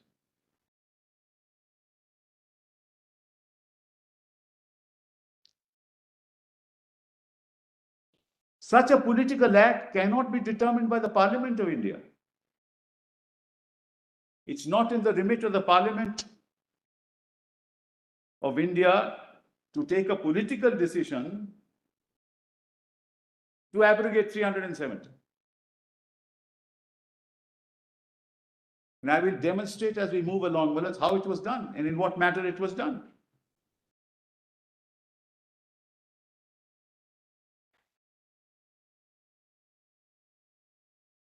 Nobody can deny that the people of Jammu and Kashmir are with the Union.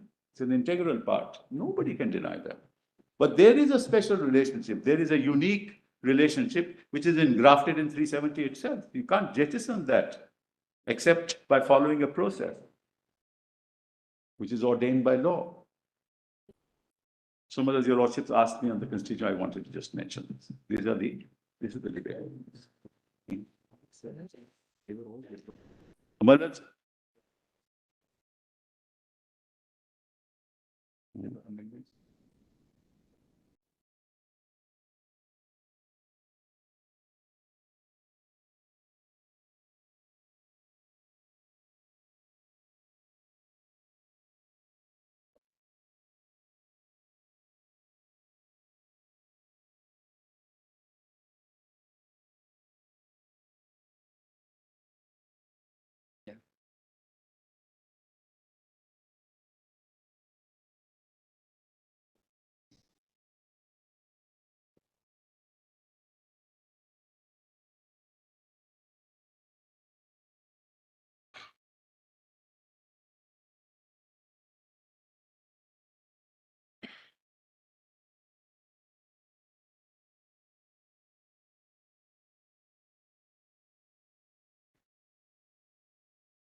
And I just want to mention that all the amendments sought, Malas, were all rejected and withdrawn, Not moved. not moved. Mr. Mahavir Zagi, he did not move those amendments. Yes. So, Malas, may I go back to the list of dates now that I've, Malas, put my position on Article 370 straight away?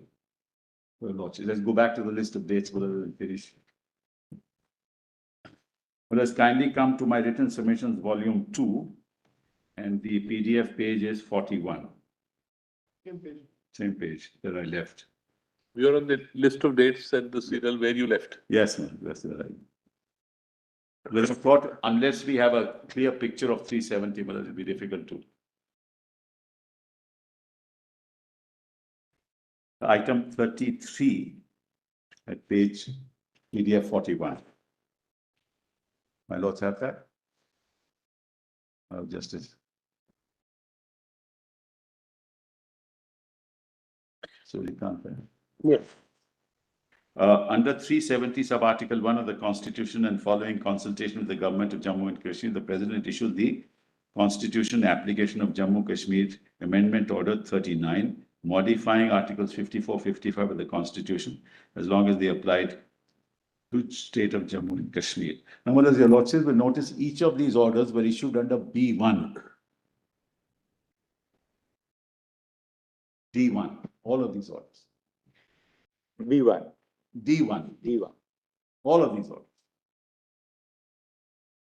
Then in 1952, on the 10th of June, whereas on June 10, 52, the Basic Principles of Committee of Jammu and Kashmir Constituent Assembly submitted its interim report to the Jammu and Kashmir Constituent Assembly and recommended that the form of the future constitution of Jammu and Kashmir shall be wholly democratic. The institution of hereditary rulership shall be terminated. The office of the head of state shall be elective. Then the next is very important. In 1952, the Delhi Agreement of 1952 was entered into between the Government of India and the Government of Jammu and Kashmir.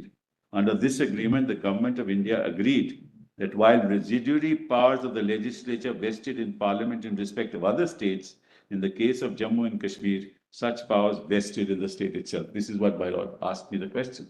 Now, let us kindly read this document. It's very important. Volume 1 of the compilation of documents, pages 13, PDF 13. 1 second. Yes. 1 second.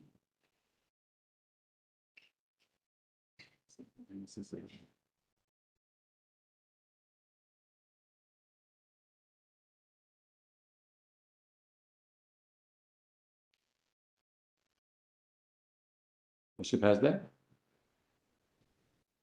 The Delhi Agreement, 1952. Surikant has that. This is Malad's page 13, PDF 13. This doesn't seem to be the main agreement. This seems to be some summary of the features of the agreement. Yes, yes. It's a summary of what are perceived. What happened, what the features are. Where is this summary taken from? Because the authenticity will depend on that. The very next page is there, Madhur, I believe. This is Sheikh Mohammed Abdullah's statement to the Constituent Assembly on the Delhi Agreement on 11th August 1952. That's at PDF 16.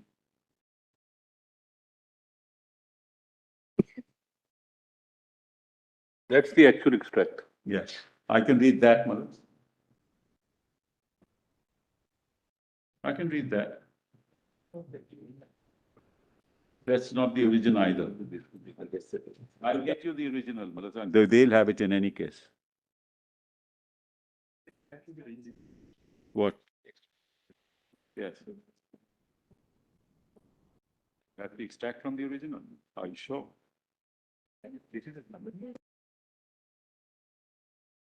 What is that page? 13 is an extract of the original. Summary of summary, actually. Main features of this agreement. Page 16 is the extract. Page 16. Page 16 is actually just is a Sheikh Mohammed Abdullah's statement to the Constituent Assembly. Of the statement, yours. Yeah. Yes. Can I read the summary, Madhur? That this is not something that will be. You want to read the summary? Seriously. Says that in view of the uniform and consistent stand taken by the Jammu and Kashmir Constituent Assembly, the sovereignty in all matters other than those specified in the instrument of accession continues to reside in the state. The Government of India agreed that while the residuary powers of the legislature vested in the center in respect of all states other than Jammu and Kashmir, In the case of the latter, they vested in the state itself.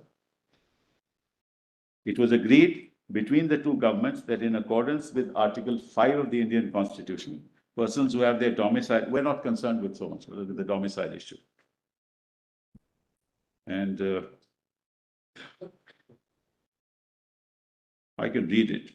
That the two governments that in accordance with Article 5, persons who have their domicile in Jammu and Kashmir shall be regarded as citizens of India. State subject, Sybil, may not be directly relevant. That's to what why, we are doing. that's why I said, Malad. Then, Malad, 4 is the union government agreed that the state should have its own flag in addition to the union flag. But it was agreed that the state government, that the state flag would not be a rival to the union. It was also recognized the union. Leave that out. How Sadr Riyasat has to be Yeah, like. yeah, that's right, that also. Then small Roman 6. Yeah. With regard to the fundamental rights, some basic principles agreed between the parties were enunciated. It was accepted that the people of the states were to have their fundamental rights. But in view of the peculiar position in which the state was placed, the whole chapter relating to fundamental rights of the Indian Constitution could not be made applicable to the state. The question which remained to be determined was whether the chapter on fundamental rights should form a part of the state constitution of the Constitution of India as applicable to the state. So it was not much applied at that time, fully. With regard to the jurisdiction, they'll leave that out on the Supreme Court.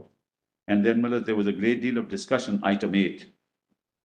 With regard to the emergency powers, the Government of India insisted on the application of Article 352, empowering the President to proclaim a general emergency in the state. State government argued that in the exercise of its powers over defense, item 1 of the union list, in the event of war or external aggression, the government would have full authority to take steps and proclaim emergency. But the state delegation was, however, averse to President exercising the power to proclaim a general emergency on account of internal disturbance, which ultimately your lordship knows was also taken out of the Indian Constitution under 352.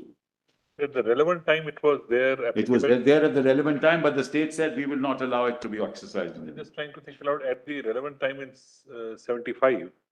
Yes, it was there. It was there. It was very much there. And this, through some subsequent orders, it equally applied to Jammu Kashmir at that. That's correct. That's correct. Absolutely right. This summary which my friend was doing, Delhi Agreement summary, this seems to have been taken out of this book, and Justice A.S. Anand. It's not publicly available, but Justice Anand has that one. Constitution, it's published. Constitution No. Jammu and Kashmir. The agreement is not publicly available. So he has given the authoritative statement in the sense, what is it?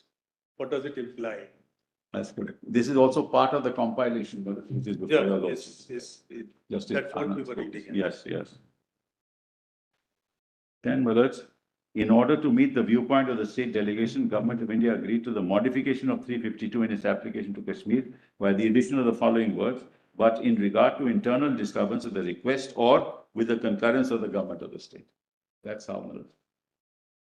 But the parties agreed that the application of 356, dealing with suspension of the state constitution, and 360, dealing with financial emergency, was not necessary. Right.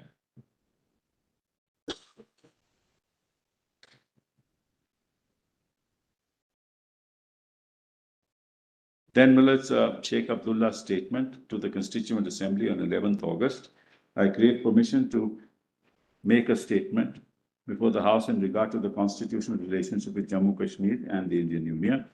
As the honorable members are aware, during the last session of the Constituent Assembly, the Basic Principles Committee had submitted a report making certain specific recommendations about the future head of the state. House, while accepting these recommendations, had charged the drafting committee to present for the consideration of the Assembly a draft resolution incorporating the proposed principles for the election of the head of state. Drafting committee will no doubt submit its report to the House. Since the changes proposed in the Assembly involve corresponding adjustments in the Indian Constitution, Government of India desired that it should have time to discuss with our representatives other matters pertaining to the constitutional relationship of our state with the Union. During the last stage of these discussions, it became necessary for me and some of my other colleagues in the government to participate in the talks. I'm now in a position to inform the House that certain broad principles have been laid down and certain decisions have been tentatively arrived at between the two governments. The basis of our relationship with India is the instrument of accession, which enabled our state to enter into a union with India In accordance with the terms of the instrument, certain powers were transferred to the center. The principal matters specified to the purpose in respect to which the Dominion legislature could make laws for the state were. This arrangement involved a division of sovereignty, which is the normal feature of a federation. Beyond the powers transferred to the union, the state enjoyed complete residuary sovereignty. That's why, Maharaj, when you read 370, you can't read into it, Maharaj, other matters. These terms of the association of our state with the Dominion were maintained, and subsequently, when the Constituent Assembly of India was charged with the task of framing a constitution, this overriding consideration was kept in view in determining the position of this state in the proposed constitution.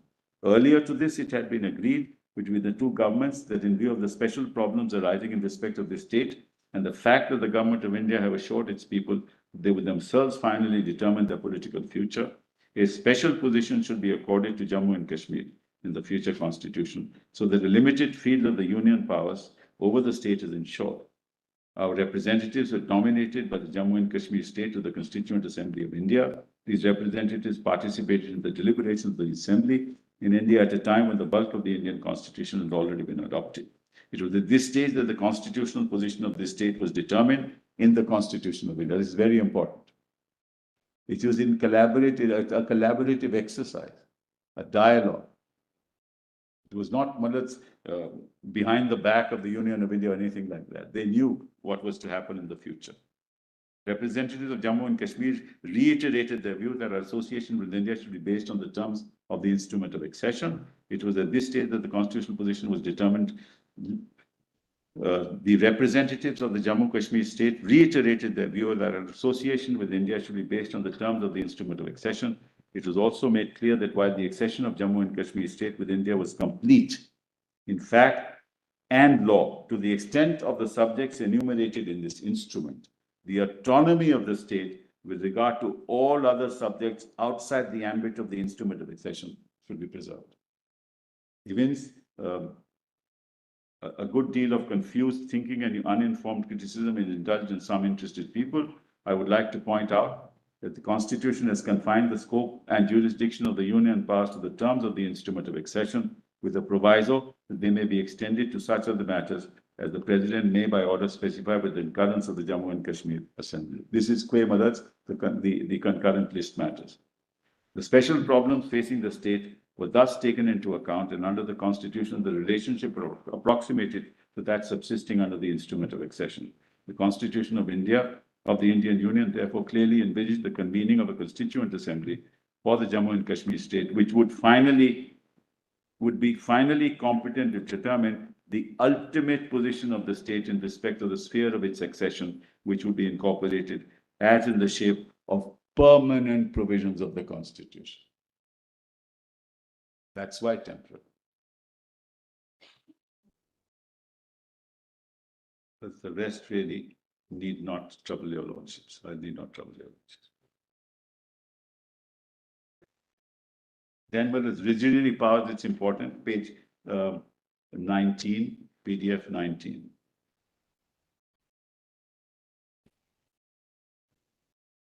There is a heading of residuary powers. It was agreed that while under the present Indian Constitution, the residuary powers vested in the center in respect of all the states other than Jammu and Kashmir, in the case of our state, they vested in the state itself. This position is compatible with Article 370 of the Constitution of India and the instrument of accession on which this article is based. We've always held that the ultimate source of sovereignty resides in the people. It is therefore from the people that all powers can flow. Under these circumstances, it is up to the people of Kashmir through this assembly to transfer more powers of mutual advantage to the custody of the Union. So what happens ultimately, and since I will come to that later, is that Parliament exercised the will of the people of Jammu and Kashmir when they abrogated the article. That's what happened. They took upon themselves the constitutional responsibility of saying that we are now the legislature. We are the Constituent Assembly.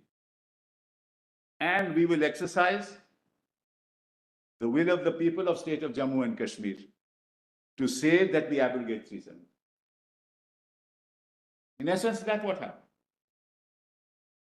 Is that possible constitutionally?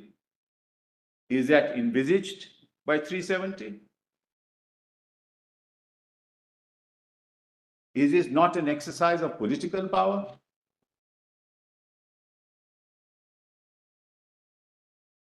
Without reference to 370?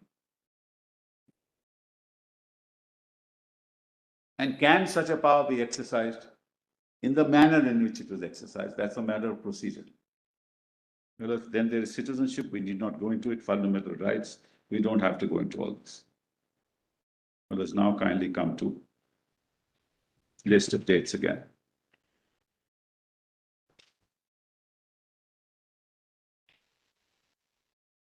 Right, back at 42 months.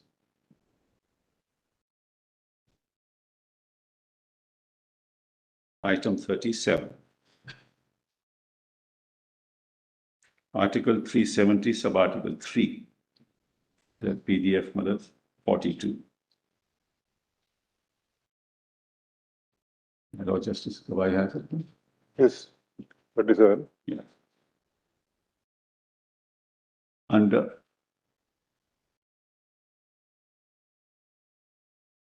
I just was wondering whether all of your lordships have it.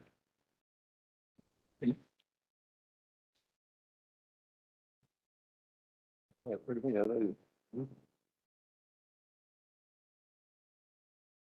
have to say, Mother, that I've been and even though I say it to myself, a good student because I can access it immediately. This is my second constitution where Oh, I the Chief Justice who's made me take to this. No, Mother, I done. More My lesson, adapted my than Lord before. said to me, I'm not going to allow you to argue. on your-" So I had to learn. Yes. 37 minutes. Under Article 370, sub-Article 3 of the Constitution, the President, after a recommendation of the J&K Assembly, issued Notification 44, modifying 370, to include an explanation that the phrase state government meant the Sadr-e Riyasat acting in aid and advice of the Council. Kindly note that. That was done by the Constituent Assembly. That's the only time others they exercise their powers. With reference to 370. On 14th of May, 1954, with the concurrence of the government of Jammu and Kashmir, the President issued the Constitution Adaptation to Jammu Kashmir Order 1954, which came into force on May 14, 1954. This order superseded the Constitution application to Jammu Kashmir Order of 1950, which had only those limited provisions. Paragraph 2 of the said order set those provisions of the Constitution, which in addition to Articles 1 and 370. Because that order only had Articles 1 and 370. Would be applicable, and other than one, would be applicable to the state of Jammu and Kashmir. Notably, a second proviso was introduced into Article 3 as applied to the state of Jammu and Kashmir in the following terms, provided that no bill providing for increasing or diminishing the area, this is also very important, of the state of Jammu Kashmir or altering the name or boundary of that state shall be introduced in Parliament without the consent of the legislature of that state. Your Lordship knows, Mothers, Article 3, they can change the boundaries. What happened in this case was, not that they changed the boundaries, Mothers, they converted it into a union territory, which is the other problematic issue, which of course we'll have to argue later. You can change the boundaries of a state, you can bifurcate the boundaries of a large state into smaller states, but never in the history of this country has a state been converted into a union territory. You can carve out a union territory out of a state. You can carve out, but you can't have all of Madhya Pradesh being a union territory tomorrow. Understanding some assurance that on assembly elections being held, Jammu and Kashmir will be a state. No, that's true, but what they have converted it into a union territory as of now. I mean, that's unthinkable. And under the article for Jammu and Kashmir, there was a special provision that that had to be consented to. That was also not done.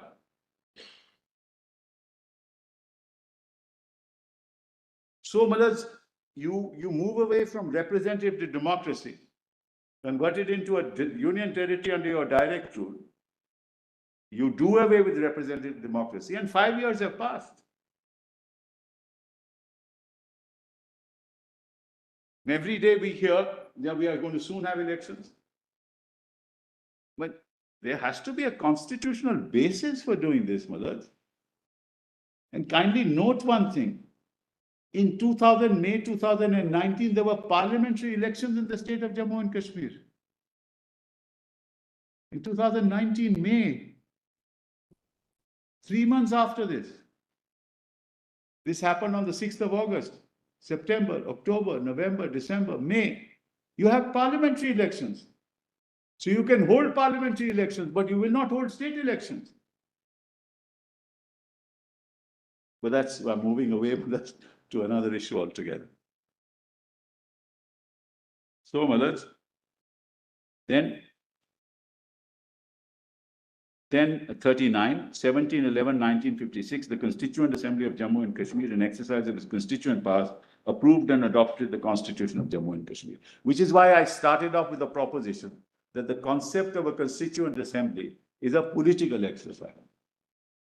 That political authority, that political body can decide on the future of the state, could have decided on the future of the state. But that's a political decision. You want to abrogate 370, abrogate 370. You want to go integrate into India completely, say we don't need a constitution. But that's a political act. That political act cannot be exercised by parliament, by a legislative body. Because that legislative body is controlled by the Constitution, and its functions are controlled by the Constitution. It can't go beyond that. Which is why I made that statement at the beginning.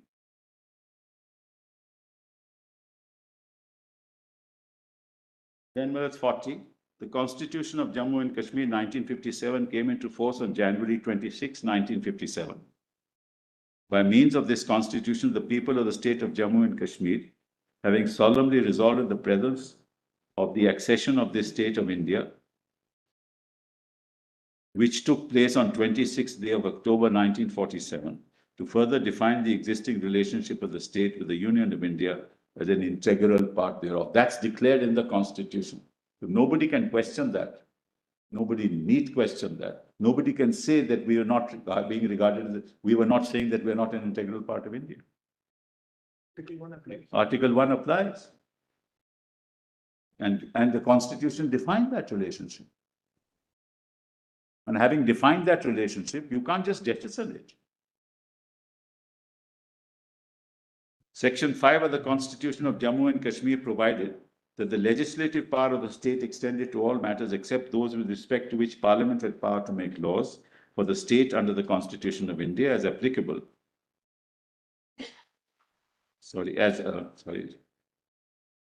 Applicable to the state of Jammu and Kashmir. Legislative powers in the state were to lie with the Legislative Assembly and the Legislative Council. Significantly, Section 147, which dealt with amendments to the Constitution of Jammu and Kashmir, provided that no bill or amendment seeking to change the provisions of the Constitution of India as they applied to Jammu and Kashmir would be introduced or moved in either of the state legislatures. They had no authority once the Constitution had come into force and the orders passed. Then on 21/11/1964, the Constitution application to Jammu Kashmir Third Amendment Order of 1964, that is CO 71, which amended the 54 order, made Article 356 applicable to the state with one modification, that the expression included the Constitution, excluded the Constitution of Jammu and Kashmir.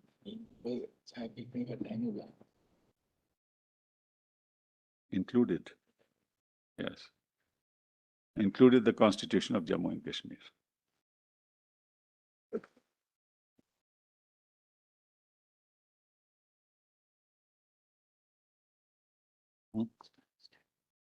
Those are there in all which have been passed. I'll have a list. You can just give the list. Volume 3, you have all the orders.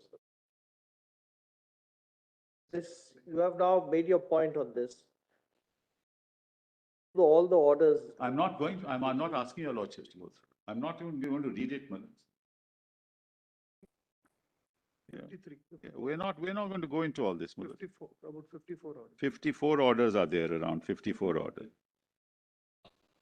Of the. Yes. Of course, of the assembly. No, government. Section. The government, Manas. Under D or under? D. D. D1. Not, no, B2 or B2 or B1, D. D2, Manas. D2. D1. The D only has one, just D, the Manas. proviso. It's just D. D. Yeah. D doesn't have a number 2 or. And most of them are amendments of the 54 order, Manas. 50 order, 54 order, and then amendments to the 54 order. That's what it is.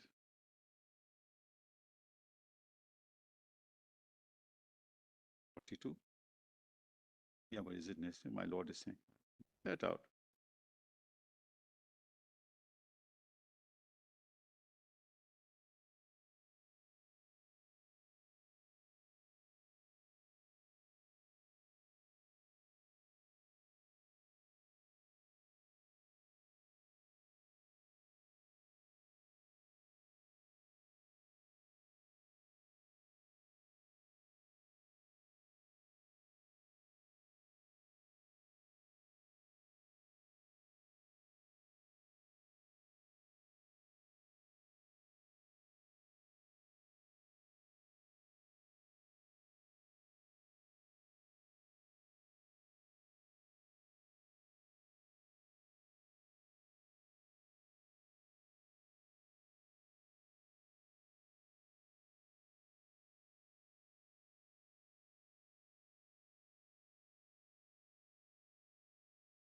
Item 43. Yes. The lordships don't mind, it's PDF 44. The Kashmir Accord, now that's a political document.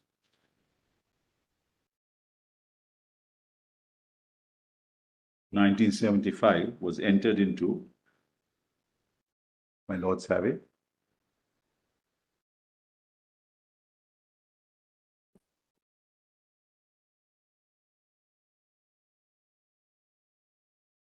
PDF 44. The Kashmir Accord 75 was entered into between the Government of India and the Government of Jammu and Kashmir. Under Clause 1 of the Accord, the relationship of the state of Jammu and Kashmir with the Union was to continue to be governed by Article 370 of the Constitution. Now kindly note, Madhaj, the temporary provision was over. Still be governed. Why was this required to say it is to be governed if it is a permanent feature? Sorry? Why was there a requirement 27 to say this will continue to govern when it was a permanent feature? Mullah, it also reiterated the residuary powers of the state. Mullah, that's not the only thing that happened. It's just a reiteration of the position that was accepted by the Government of India throughout, which is the constitutional position. After all, it's a political accord, Mullah. I mean, it has no legal basis that way, but it tells you of the intent of the signatories, Mullah. Political change at that time. Yes, I know that. Well, in any case, 75 is a momentous time in the history of this country. Yes. Luckily, I was out of the country, Malad, so I.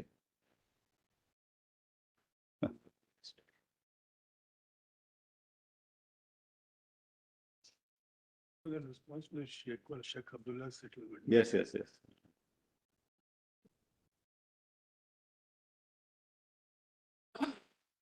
So, fine.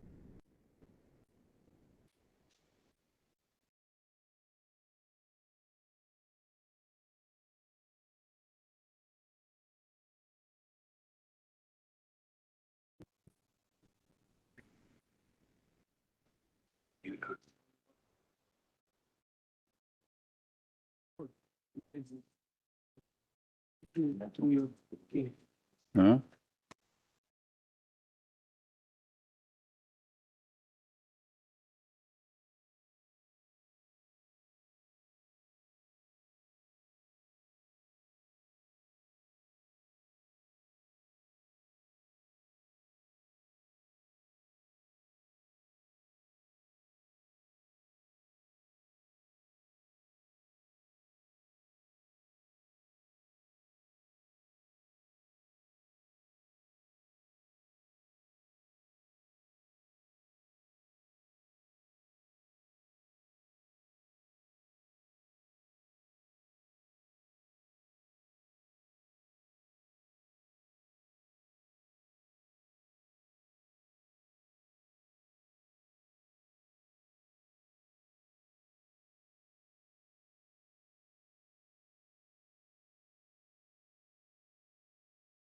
And jail for ultimately 14 years. The background is, Miller, that whenever he came out, he was saying that, no, give us autonomy, give us autonomy. It is in that context that the accord was there, that you can't get out of 370. That's really the background to it. He was put in jail even by Mrs. Gandhi.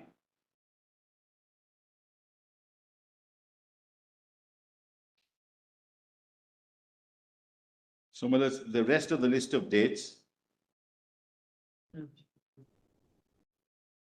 Kindly now see, come to straight to PDF 47.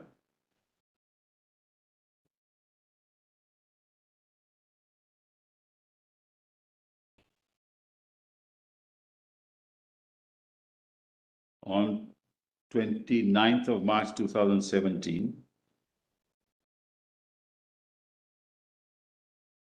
Then, of course, the clamoring began, remove 370, do away with 370.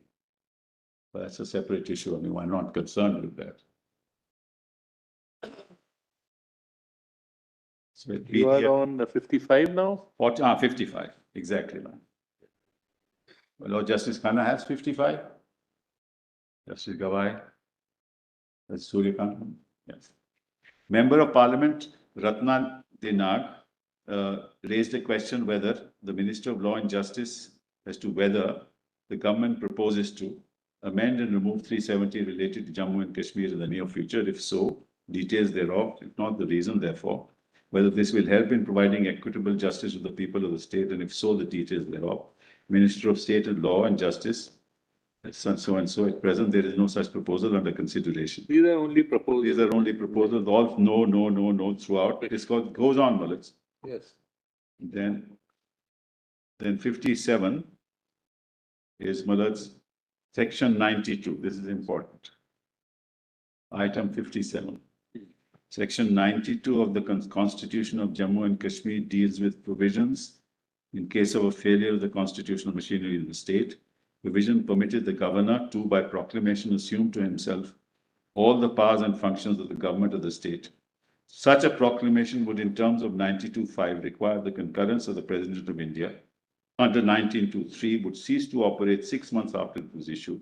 On June 20, 2018, the governor, with the concurrence of the President, issued a proclamation under 92, declaring governor's rule in the state. This is important. Now we're coming to the present controversy. We can do it tomorrow, Madam. We can then continue tomorrow. Deeply obliged.